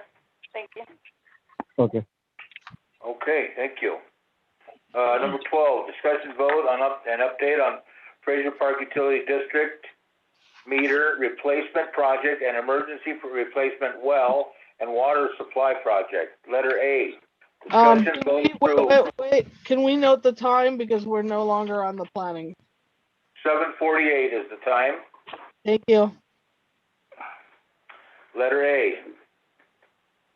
Discuss and vote approve the project funding agreement. Who we got for that, Johnny? I don't have any update on the project funding agreement. It's in their board packet. I guess it's in everybody's board packet. It's in the packet, yeah, so I don't know. I didn't get all the way through it, unfortunately, because I didn't, get the board. I didn't get all the way through it. So, I wouldn't be able to vote on it today, so I'm not sure. Did they say when they need this by, Tiffany? Let's see, if you are in agreement with all terms, please sign and date, return, it is, let's see, no later than 30 calendar days from the date of this letter. So the letter is dated June 30th and we have 30 calendar days. Okay, so can we move this to the planning meeting so that everyone has a chance to read it thoroughly? Yes, good idea. You want to make a motion on that one? Yeah, I'd like to move that item 12A be pulled and put on the agenda for the planning meeting in July so that everyone have a chance to read it thoroughly. I'll second it. That July Okay. 22nd? Okay, yes, it is. Director Gibson has I'm seconded. sorry, does that give us Roll call of directors. Wait. Before we roll call, does that give us enough time? It says 30 days, but does that give us enough time to get it to them? Yeah, because you can email it to them.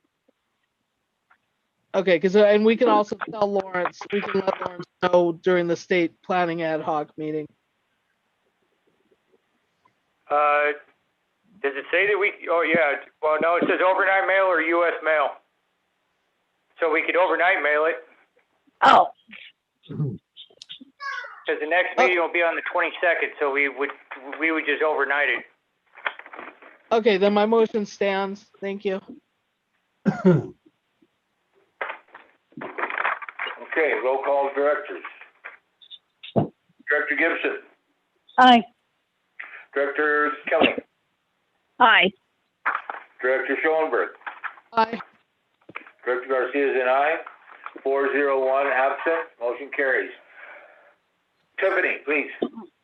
Question for Carlos or Dave. I see that we need to get an opinion of general counsel for the funding agreement. Can you tell me about that, and do we need to send it to Ellen? Yes. And I think it's, Oscar, you want to speak on that or? So that was for the funding agreement then? It wasn't for the test wells? I thought that was for the test wells. No, it's for the funding agreement. They do need a letter. And Lake of the Woods has gone through a similar review from their attorney on it too. They just got a funding agreement a day after yours. So do we just forward him the agreement, or is there a form that he needs to fill out? I believe there's a form there that he needs to sort of fill out something that's similar. That's like a review of the funding agreement. So something that he does need. Okay, I didn't see it in the packet anywhere. I don't know if Art Usher can help provide it. Okay. Or, I can ask Lawrence for that. Okay. Yeah, I don't want to miss the date because we failed to do the general counsel.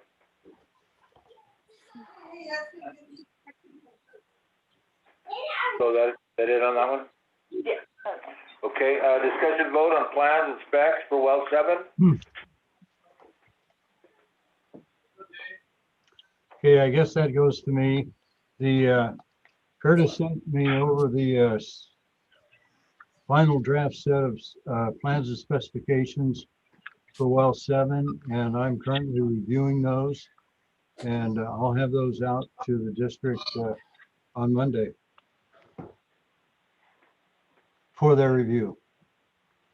And I'll also send them up to Lawrence and over to Jesse as well. And I was wondering if you thought that we needed to maybe create an ad hoc and get the board to give them the authority to approve it with corrections if necessary, so we could get it out to bid as fast as possible, or if we should just wait till the next meeting to have them approve it at the planning meeting. The planning meeting is 22nd, is that correct, the 22nd? Yeah.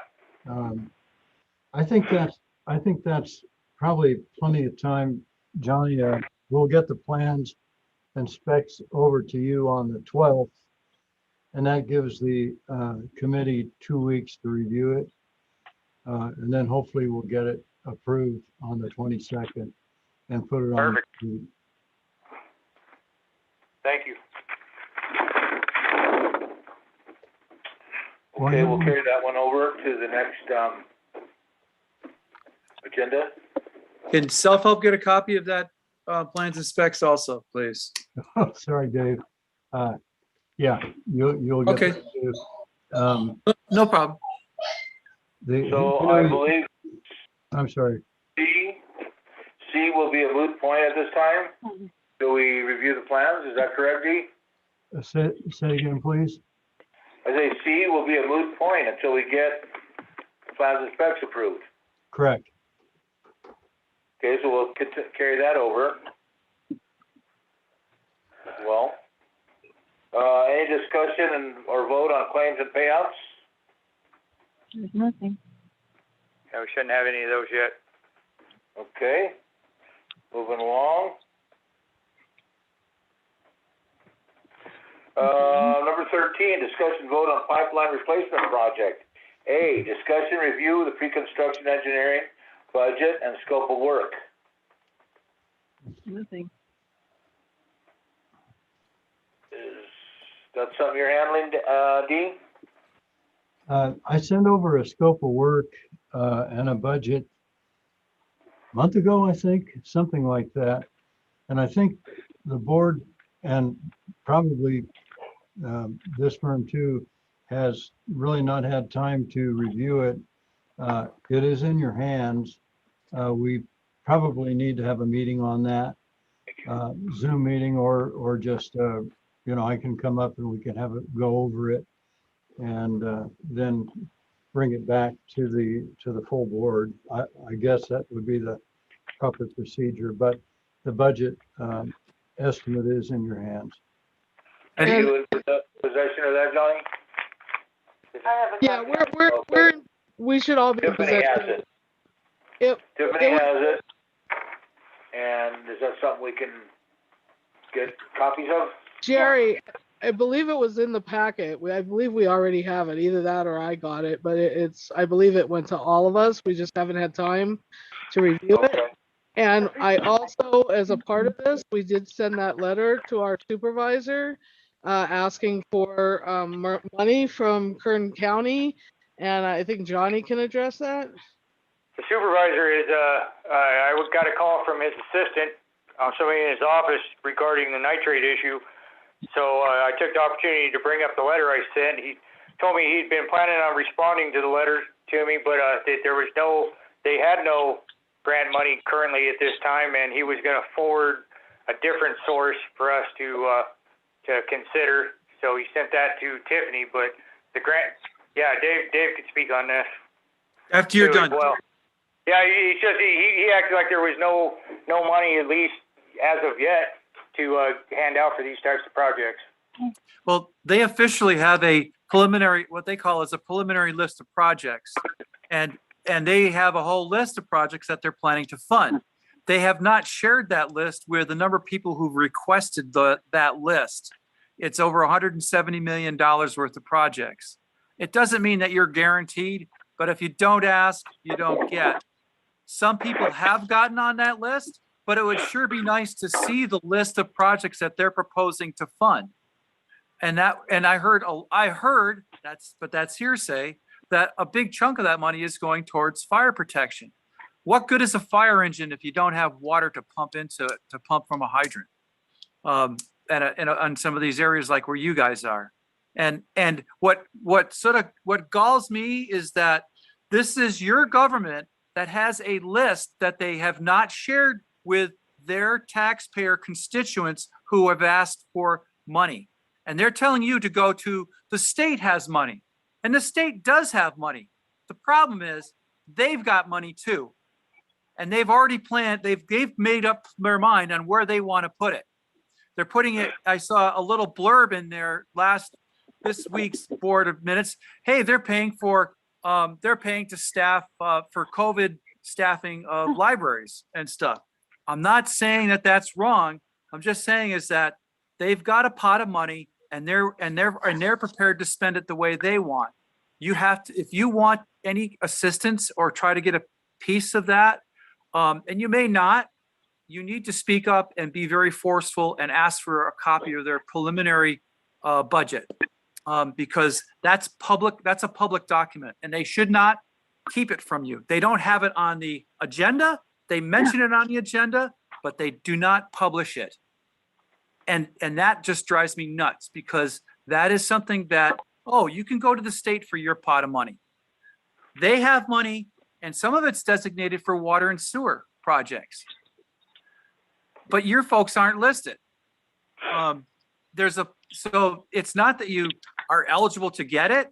It's a matter of you need to fight for your place at the table if you want. How do we do that?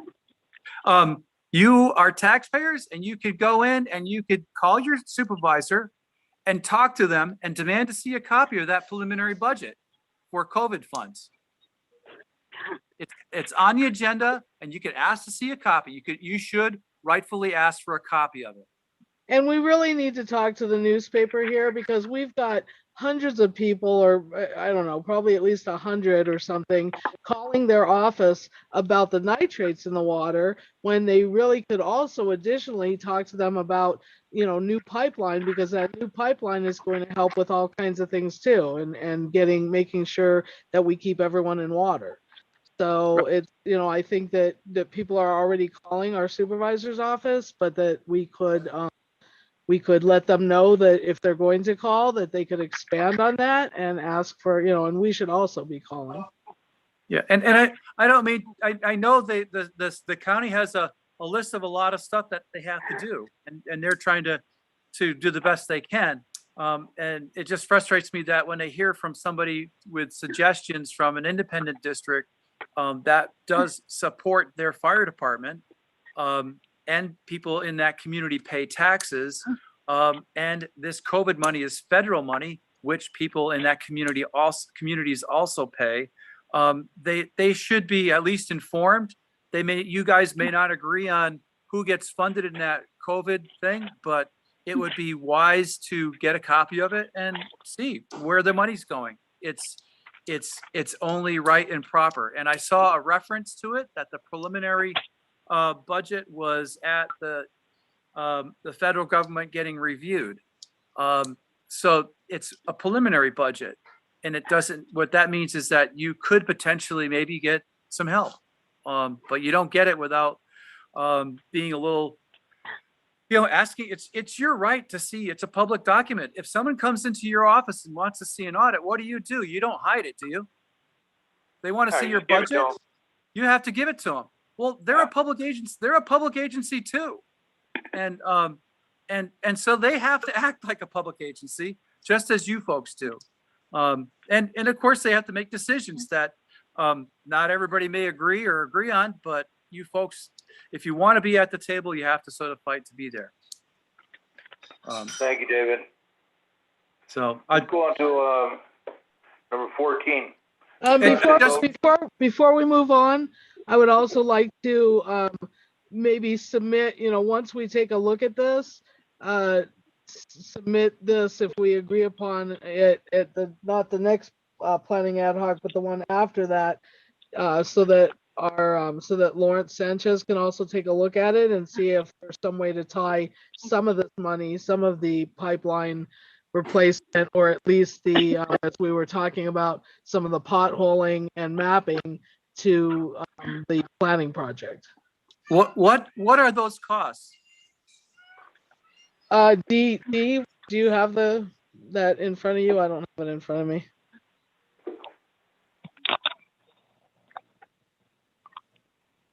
No, I don't, Lisa. I don't have them in front of me. Okay, but that's something. One of the costs for potholing when we got quotes, if that's what you're talking about, came in around $140,000 to pothole around town, but that was a considerable amount of time ago, so I'm sure that that's been increased drastically on the way things have been going. Okay. Have to dig out the budget.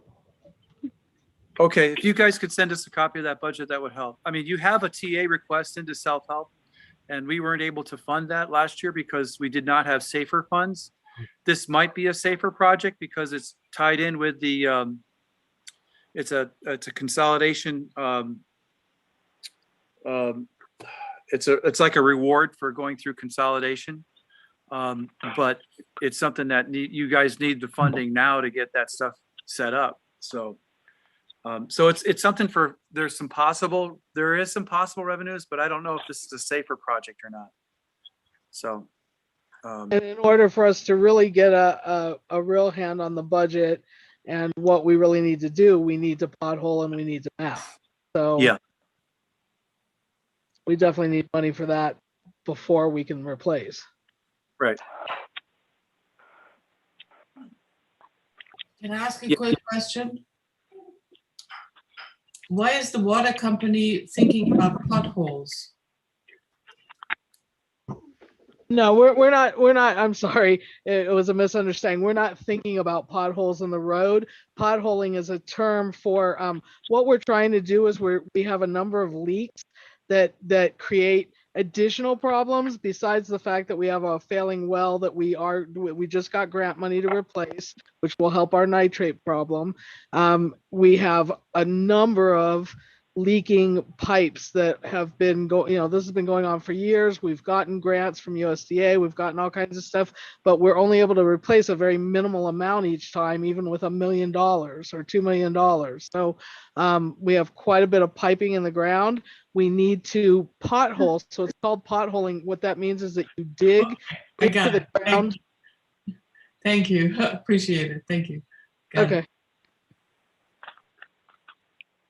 Okay, so we are now at 14, discussion, vote, upgrade on the Cal OES Community Power Resilience Allocation to Special Districts Grant.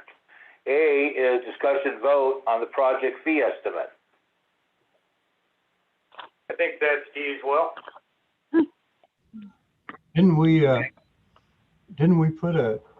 cover this before? And we decided that we had 4 elements, I think, of that budget, and one was design and the other one was bidding.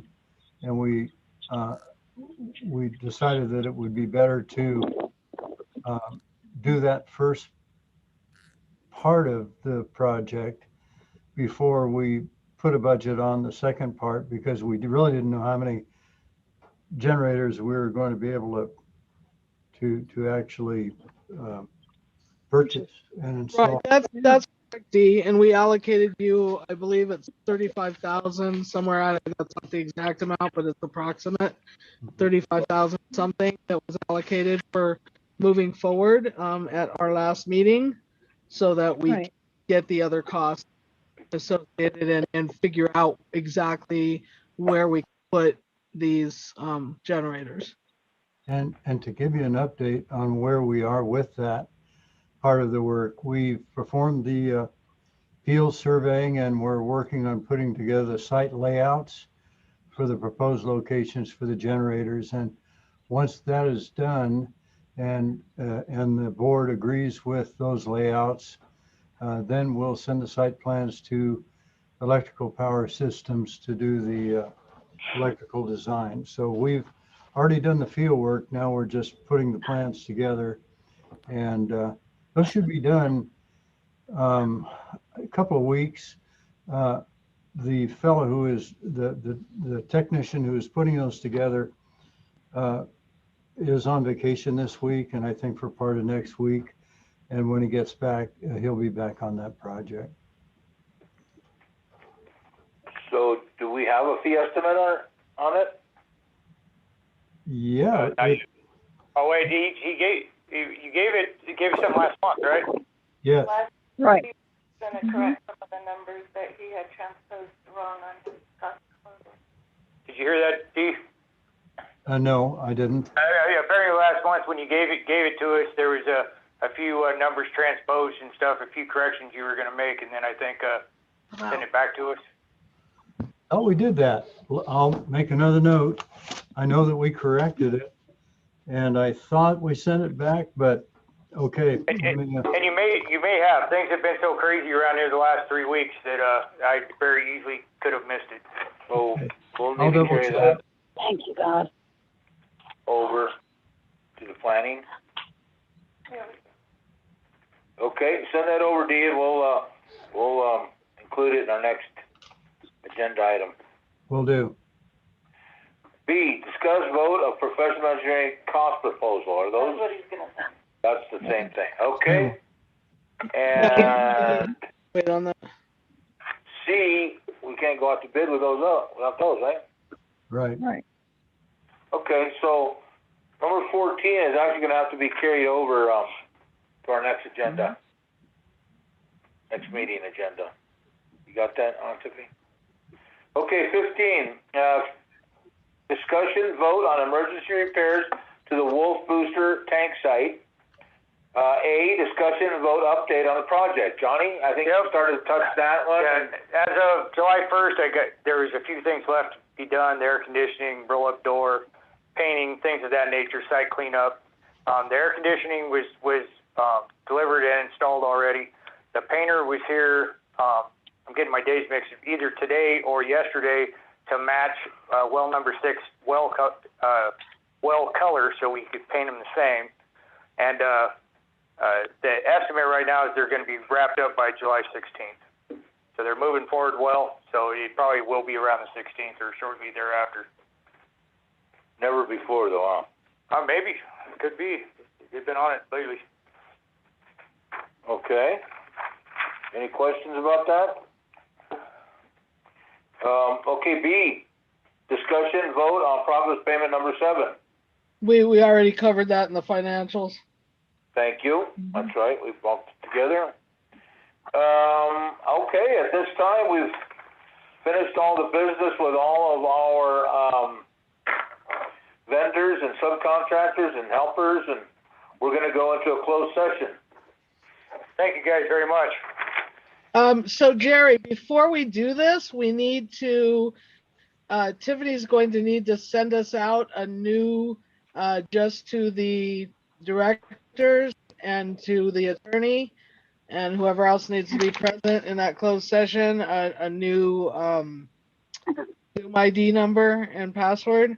And then we're Okay, gonna have. I can set it up. Before we do that, I will make the announcement for the government code S54957 2.2A. We are going into closed session for anticipated litigation, and based on the government code 954, 956.9B, it will be one item, and we will enter into closed session at this time. So, can I make a statement? Can I make a statement for the people that want to continue the meeting after that? If you yes, stay you may. on the Please meeting, do. yeah, you can stay on this Zoom ID, and as soon as we're done with our closed session, we will return and announce whatever was motioned on or resolved in the closed session. So if, it just may be about half an hour or so, but we will be coming back to the same Zoom ID, same password, and discussing the last items on the agenda after the closed session. And can I move that we take a short break so that Tiffany can set that up? Jerry just had to walk away for a minute. He'll be back in a second to handle Okay. that. And Tiffany's trying to send out the. Oh, okay, she's going to do another. She's going to send out the invites. I was going to say that she might not be able to, but she can. Tiffany, don't forget me. Yeah. Okay. Yeah, well, we got you covered. Okay, thanks, Johnny. Hey, Tiffany? She's in the office trying to set up the Zoom meeting. Okay, I'm sending her an email where to send the instructions to me, okay? Okay. And we should hang up the phone and then start again, right? Yeah, Yeah, and Lisa was entertaining a motion to have. Oh, I'll second it. Yeah. Okay. Director Gibson has seconded. Roll call of directors. Director Gibson. Aye. Director Kelling. Aye. Director Schoenberg. Aye. Director Garcia is an aye. 4-0-1, motion carried. Take a break. 10 minutes or 5 minutes? 10 minutes. Okay, I didn't put that in the motion, but since our normal is 10 minutes, I think that's fine. Okay. Yeah, thank you. Okay. So again, for everyone else, if you just stay here, we will return after the closed session. Yes, we're leaving from this one. But that computer has to stay open. Yeah, I want that to. Oh, man, Johnny, I don't know how I think that one. I think that's still. how many, You guys are on microphone. Yeah, Thank that's you. what I was saying. Yeah. Okay, thanks, guys.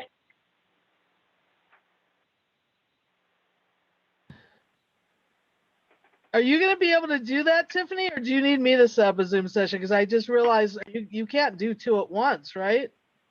Actually, it looks like I might be able to. I just set up the meeting. I'll have to host it in my office and leave the boardroom meeting open. Okay, yeah, that'll work. So, I mean, it's the first time, so we'll wait and see how it goes, and then. Okay, if it doesn't work, then I can do it. But it's always like a little clunky for me too because I have to send out all the invites and everything. Right. Okay. I'm gonna mute the general meeting. Okay, thank you. Lisa, Yes. am I supposed to be on this meeting? On the closed meeting? No, I don't believe so. Okay, so do I leave this meeting or just wait till you guys come back? Let me look and see what else is on the agenda. I think you can leave because we have the resolution with the taxes, but we don't really, that doesn't affect you. It's already all written up. So you just need to know that we're going to be collecting, ask Fern to collect our debt for us. And then there's a second resolution with water conservation. We don't need you for that. Mailing information, and changing internet. Yeah, I mean, we really, and then minutes. So I think you could go ahead and do other things, and you should be fine. Well, yeah, but I don't mind because, when I stay on the board meetings, I learn things. So, You know, I'm not looking to get off. I just want to Okay, know what I'm. Yeah, the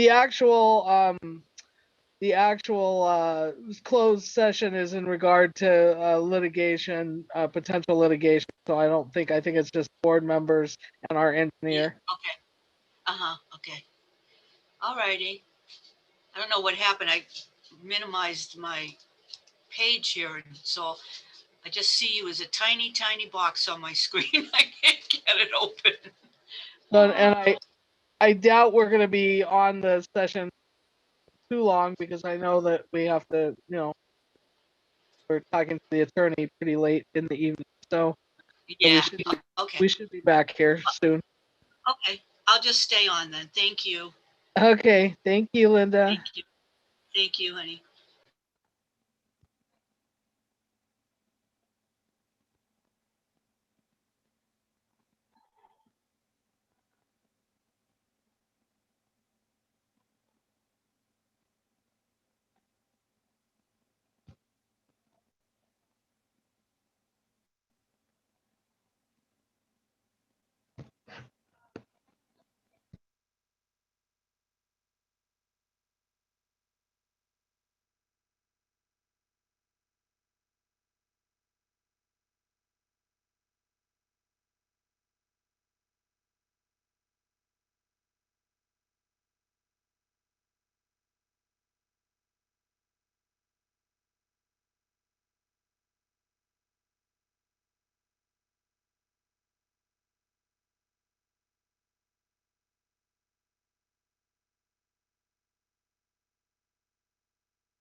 Pam, are you still on the meeting? I am, yes. Hey, Pam, can you do me a really big favor if you were going to hang on? I need to transfer the meeting host. Okay. So I can jump off and host a different meeting. Do you mind holding it open for me? And then once I'm back, just hit transfer host back? Sure. Perfect. Thank you. Thank Rob. you. Of course. Yeah, you're right. There's Okay, so you're host now. I'm going to jump off this meeting and then we'll be back. Thank you. damn near 3 full fellows.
Hello, are we still on?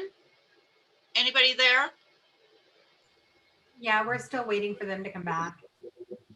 Okay, great. Do you have your screen up? I can't seem to get my screen back up.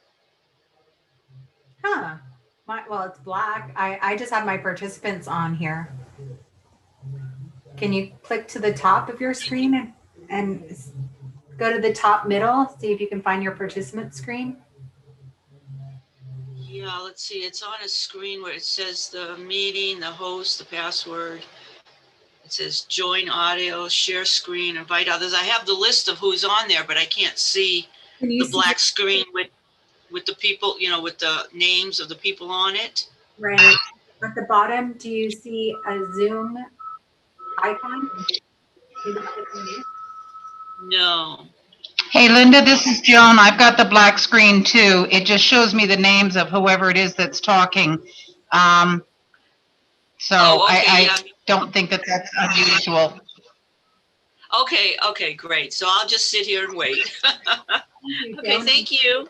I thought she was talking about like seeing her own screen. I apologize.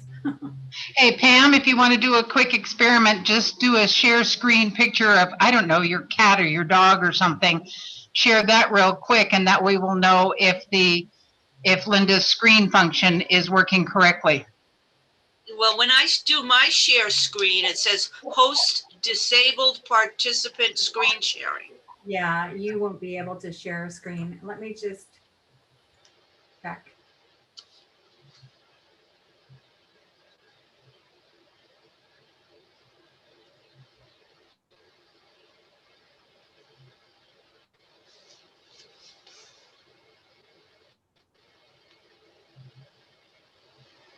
Can you see the dog?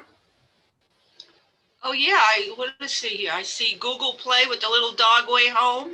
Then you're on Dog's the what? screen. Oh. There you go. So now you're on the full screen of just you. Now I'm back again. Right. I'm back to where I was. Yeah, because she took the picture off the share. So you're on the same thing the rest of us are on. Oh, sounds good. Okay.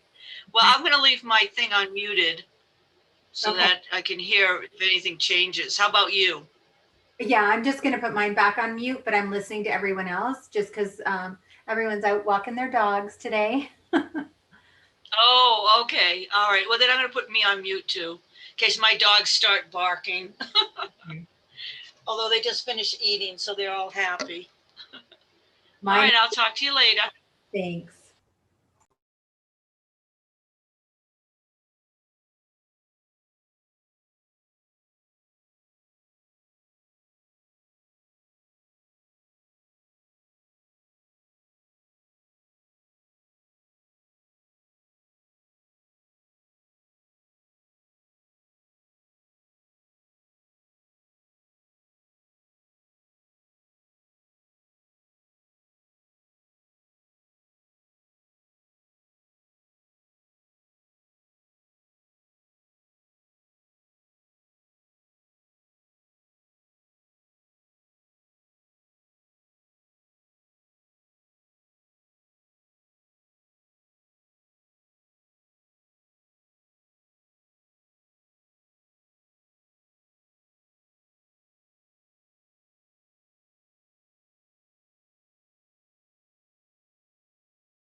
Hey everyone, they're having some technical difficulties and they'll get back as soon as they can, but they're going to be running a little bit behind, okay?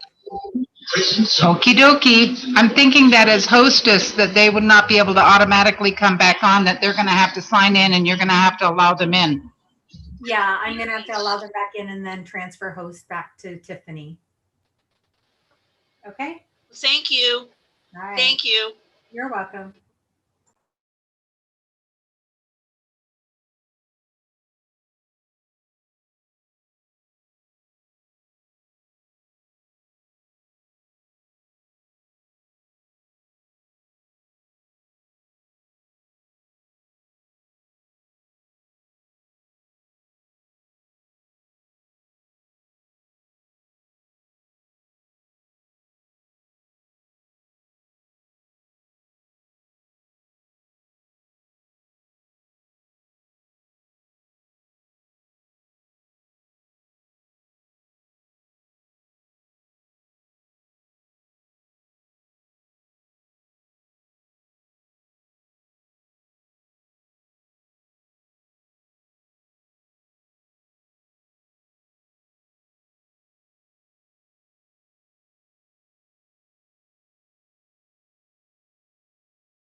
A huge undertaking.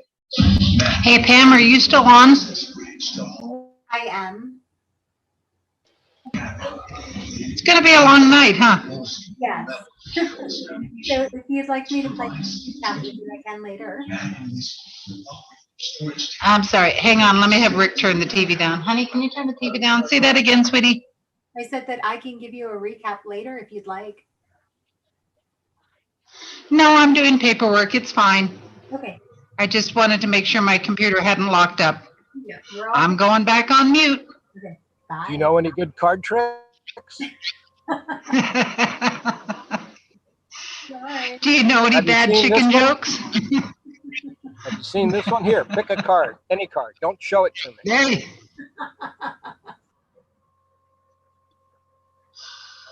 All right. You guys are funny. Funny. We've been sitting here for, what, 3/4 of an hour waiting for him to talk to us?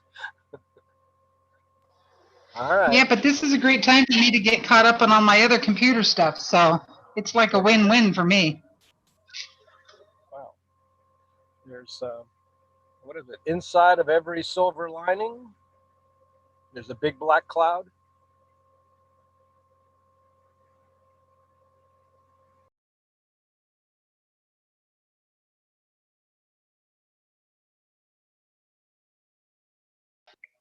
I was going to say on the inside of every silver lining is an inscription saying the date I got married.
Thank you, Pam. Anytime. Thanks, Pam. Anytime. Welcome back. Should be just a few minutes, and then Jerry will get us started again.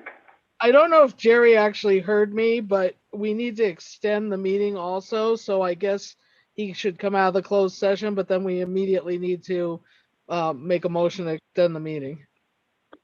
Okay, he was not in the room, but we'll see. Now he's coming back right now. Yeah, he left when I was trying to tell him that from the other session. So you heard that we need to extend the meeting, right, Jerry?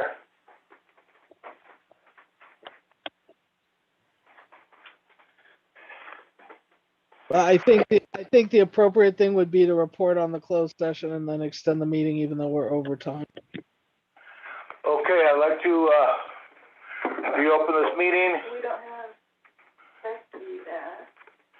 Oh, we're still waiting on people? I don't see Becky.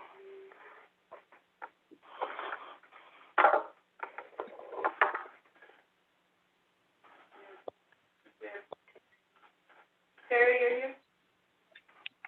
I'm here. Okay, perfect. Making sure that was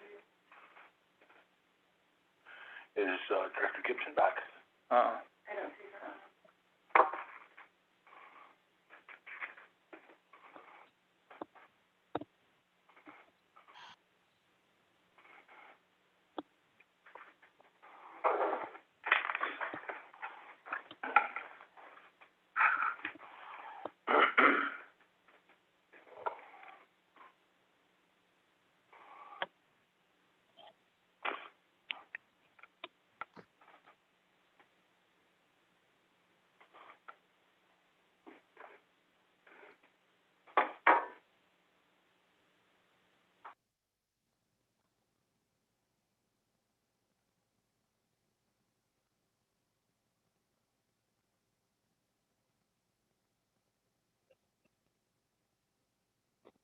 Is someone giving Director Gibson a call?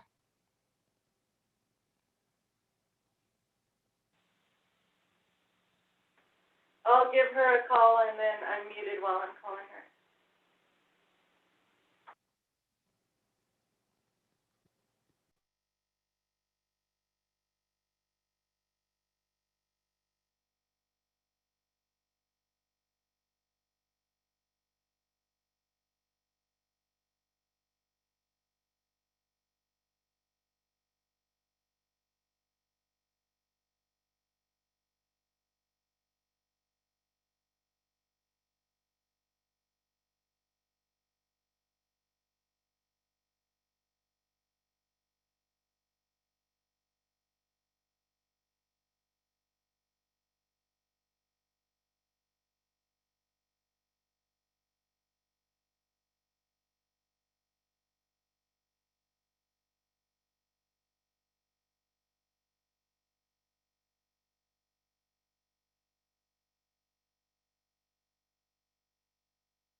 Are we all still here? Hello? Yeah, we're waiting for Director Gibson. Oh, okay. I thought maybe I lost everybody.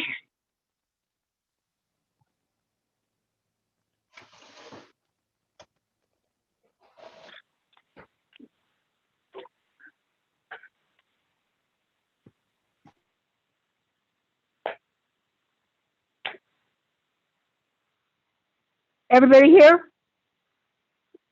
I'm here. Yay!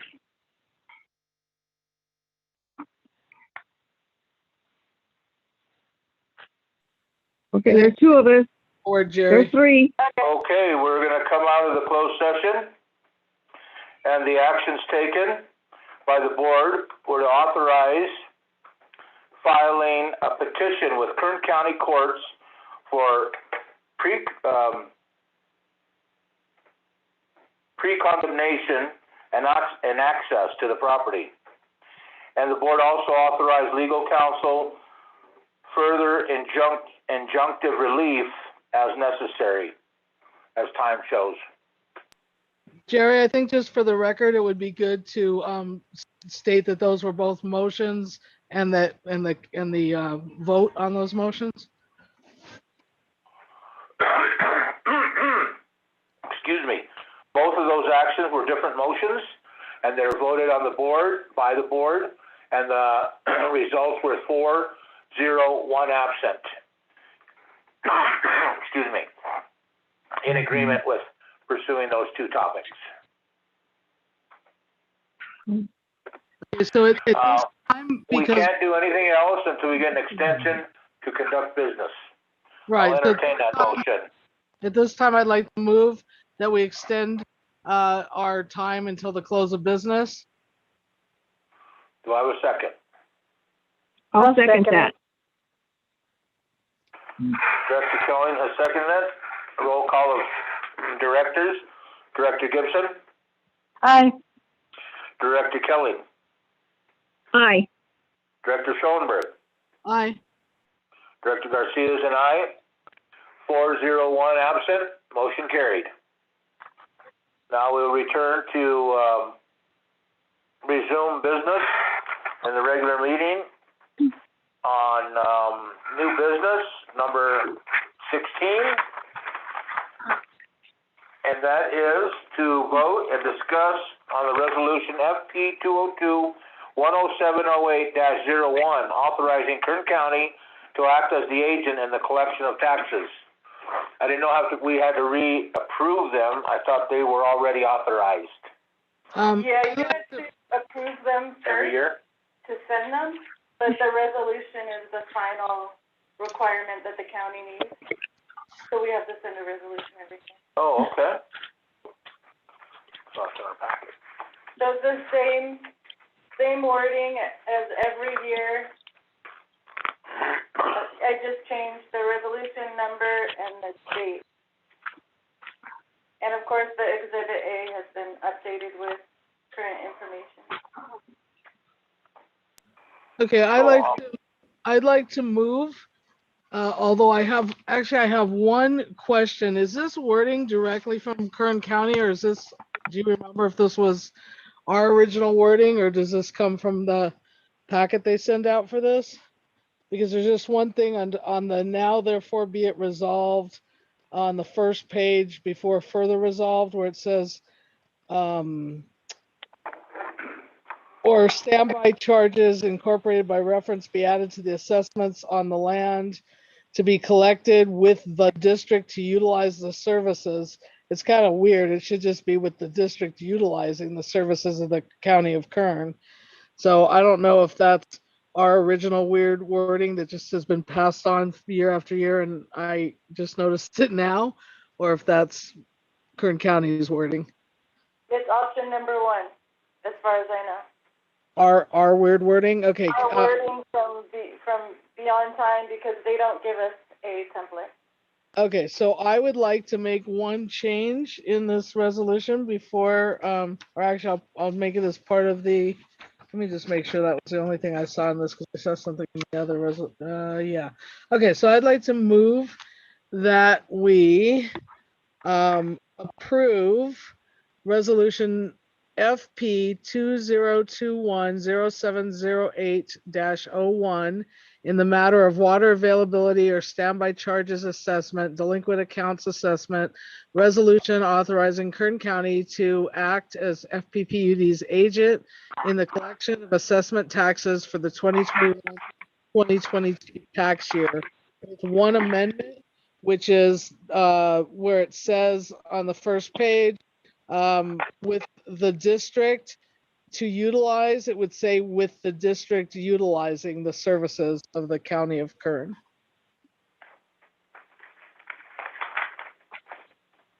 Do I have a second? I'll second that. Director Kelly has seconded. Roll call, directors. Director Gibson. Aye. Director Kelly. Aye. Director Schoenberg. Aye. Director Garcia is an aye. 4-0-1 absent. Motion's carried. Number 17, vote on resolution FP 202-10708-02, amending resolution 543, which adopted the water conservation plan. Okay, again, I have a couple of comments on the wording. I guess if you would like me to, I can, but maybe I better say those things before we move on the resolution because it's multiple spots. So the issues I have start on the page 1. If I can go ahead with those, Director Garcia? Yes, please do. Okay. So on page 1, under number 3B, this one's just silly, but promote water conservation measures through education and acceptable principles and practices. Practices, somebody's loud. Practices is capitalized, principles is not. So we need to either capitalize both of them or not capitalize either of them. So that's my first change. My second change would be under the same thing, 3D. It says landscape irrigation is recommended to be limited to between the hours of 6 p.m. and 10 a.m. We're not recommending, we're stating that it should be limited. I'm sorry, what was said? Would you accept a friendly, I haven't even made a motion. no, mandated. I think mandate is a better word. Okay. So yeah, I just don't think recommended is the correct word. We're not recommending, we're saying they need to do that.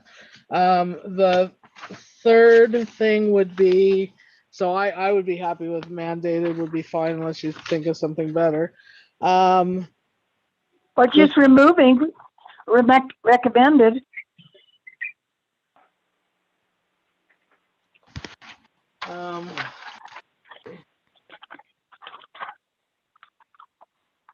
Yeah, I could just say landscape irrigation to be limited to the hours. Yeah, I'm fine with that also. Maybe that's better and less draconian than saying mandated. Well, then you'll have to take out the between out. Yes, landscaping irrigation to be limited to be limited to between To limited to the hours of. Well, between. No, between 6 p.m. and 10 a.m. Yeah, between.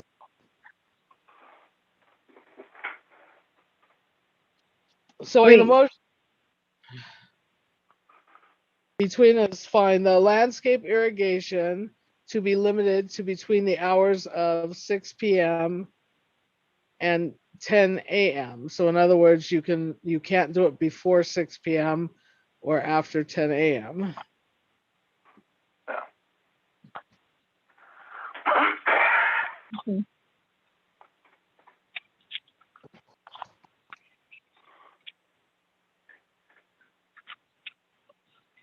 Okay, should I move on to the other couple of? Yes, please. Okay, so the next two were on the next page under E number 3. This one's just silly, but it just says a reconnection fee will be added to next month's billing. It should just say to the next month's billing.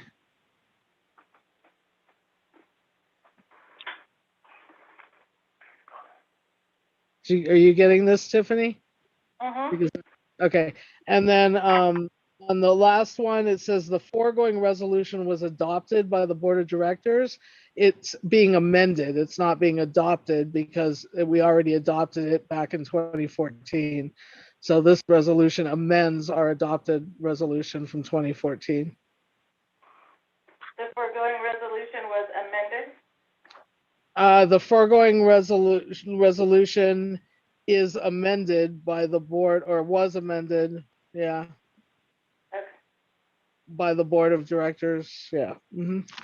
Okay, so I'd like to move that we adopt the amendment of resolution number FP 2021-0708-02 in the matter of whoever that is, it's really noisy. In the matter, I think it might actually be you, Jerry. In the matter of amending resolution 543, adoption of water conservation plan, and amending the water conservation plan adopted February 20th, 2014. With the amendment mentioned. With the amendments I mentioned. Thank you. I will second that. Director Kelly to second it. Roll call directors. Director Gibson. Aye. Director Kelly. Aye. Director Schellenberg. Aye. Director Garcia is an aye. 401 absent. Motion carried.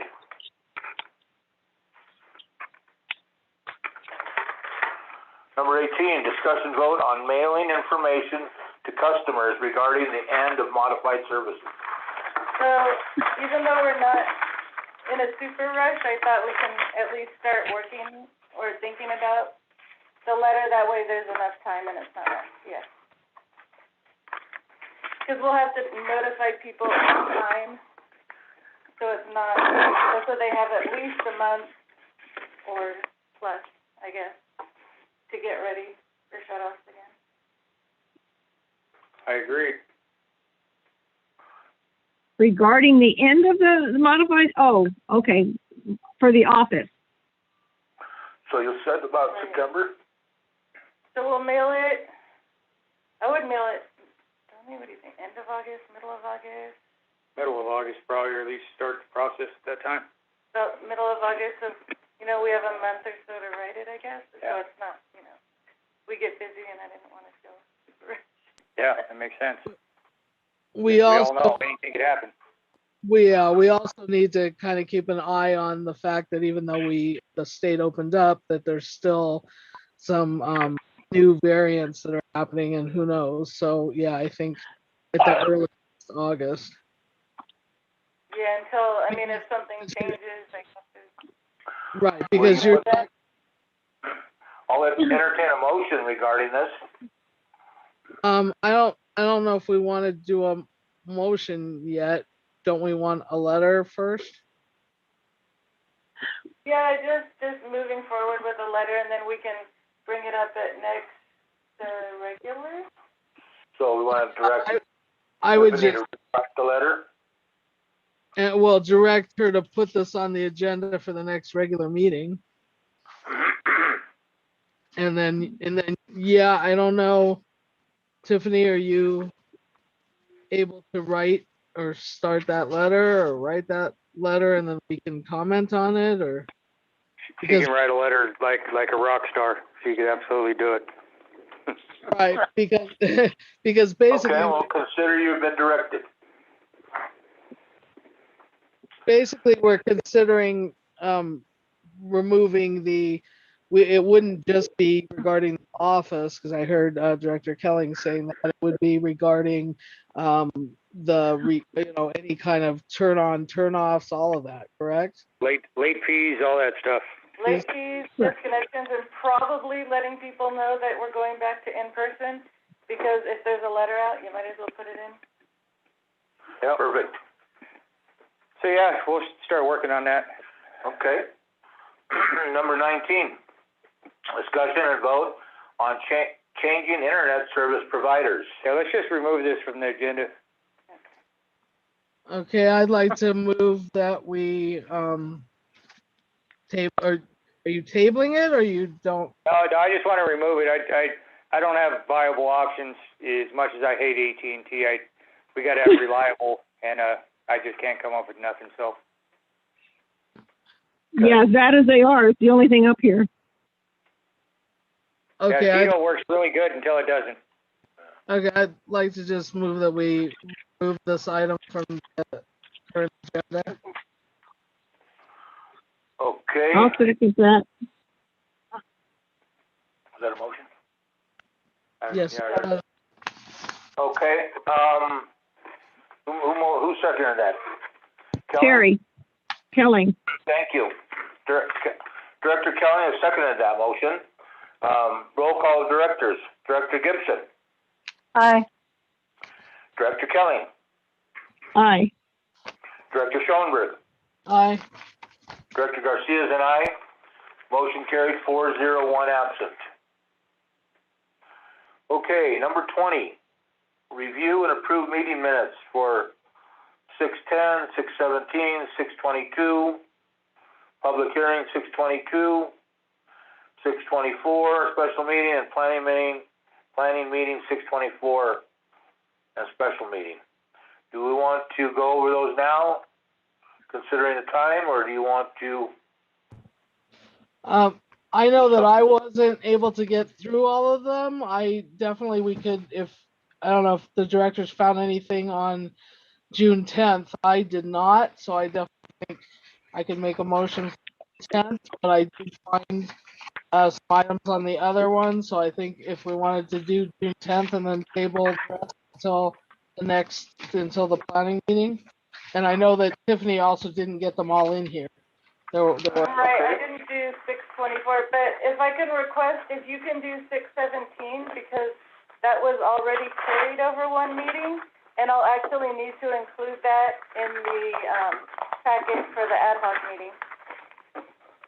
It's kind of a problem because I didn't get all the way through that one, and Director Nyman's not here, and we were the only two at that ad hoc. Can we start with a motion on the June 10th minutes? I'd like to move that. Let's see. I'm sorry. Hold on.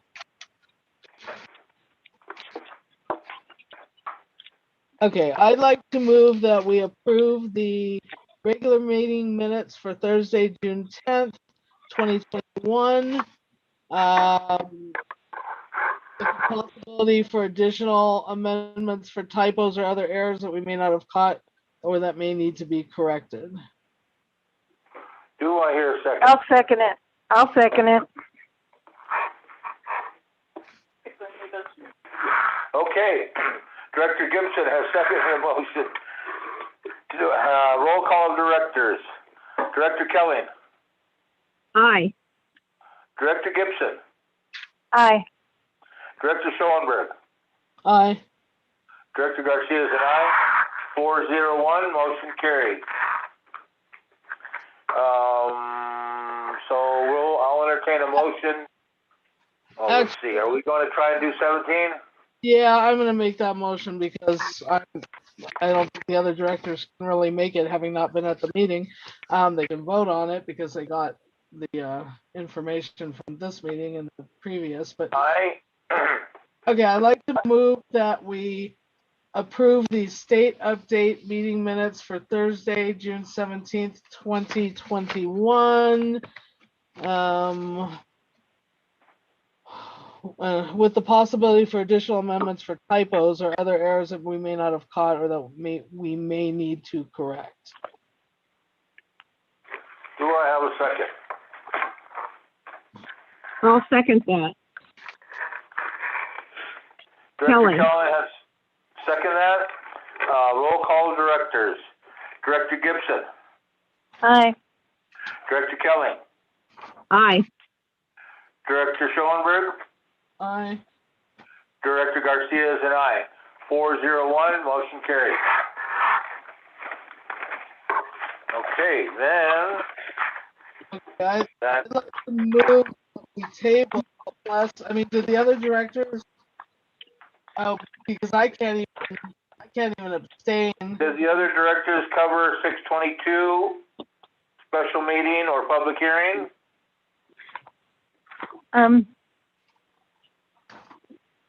Yeah, I could, the one for the special meeting that Public didn't last hearing or very long. special meeting? We had two meetings on that day, recall, back to back? public hearing minutes.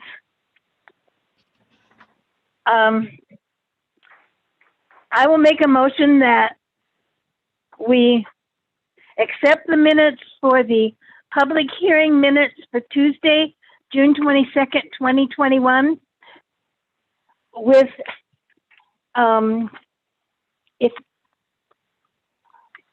if there's errors found, that they will be corrected. Sorry, that sounded terrible, but. Do I have a second? I'll second that. Okay, Director Kelly has seconded it. Roll call directors. Director Gibson. Aye. Director Kelly. Aye. Director Schoenberg. Aye. Director Garcia is an aye. Motion carried, 4-0, absent. Okay, can I move that we table the additional 2 sets of minutes, one for the special meeting minutes for Tuesday, June 22nd, 2021. I did not finish those and I can't abstain because we don't have a full amount of directors here. And well, I guess anyway, I'd like to table that and the following regular meeting.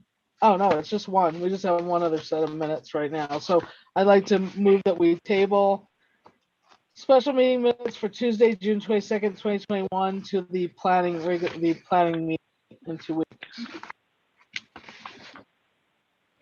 Do I have a second? I'll second it. Director Gibson has seconded it. Roll call of directors. Director Gibson. Aye. Director Kelly. Aye. Director Schoenberg. Aye. Director Garcia is an aye. Motion carried, 4-0, absent. And we have 2 more showing, but we don't have the minutes for them. They will be in our packet next meeting. Yep. Okay. Agenda item number 21, discussion and vote on future agenda items. I think we've carried everything along the way in the meetings. Anyone else have suggestions or comments regarding that? Hearing nothing, I'll entertain a motion to adjourn. Okay, before you adjourn, I just need to let the directors know I need to go around and have checks signed. So I know normally Director Diamond does that. So Terry, I'm going to come to your home, and I guess Becky, can you be the third signer? It's easier for me than Jerry. Yes, I can be the third signer. Okay, so I'm going to come to your house first and have you sign the 3 signature checks, and then Terry. Okay. I'll come to Okay, just call me and I'll come down. Don't come up my stairs. Okay. Thank you. Sorry, Jerry. Okay, I'll see you in a few minutes, Lisa. Okay, I'll move that we adjourn. Do I have a second? I'll second it. Director Gibson has seconded that. Roll call of directors. Director Gibson. Aye. Director Kelly. Aye. Director Schoenberg. Aye. Director Garcia is an aye. 4-0, absent. Motion carried. This meeting is adjourned at 9:54. Thank you, everyone, for all your participation. Thank you.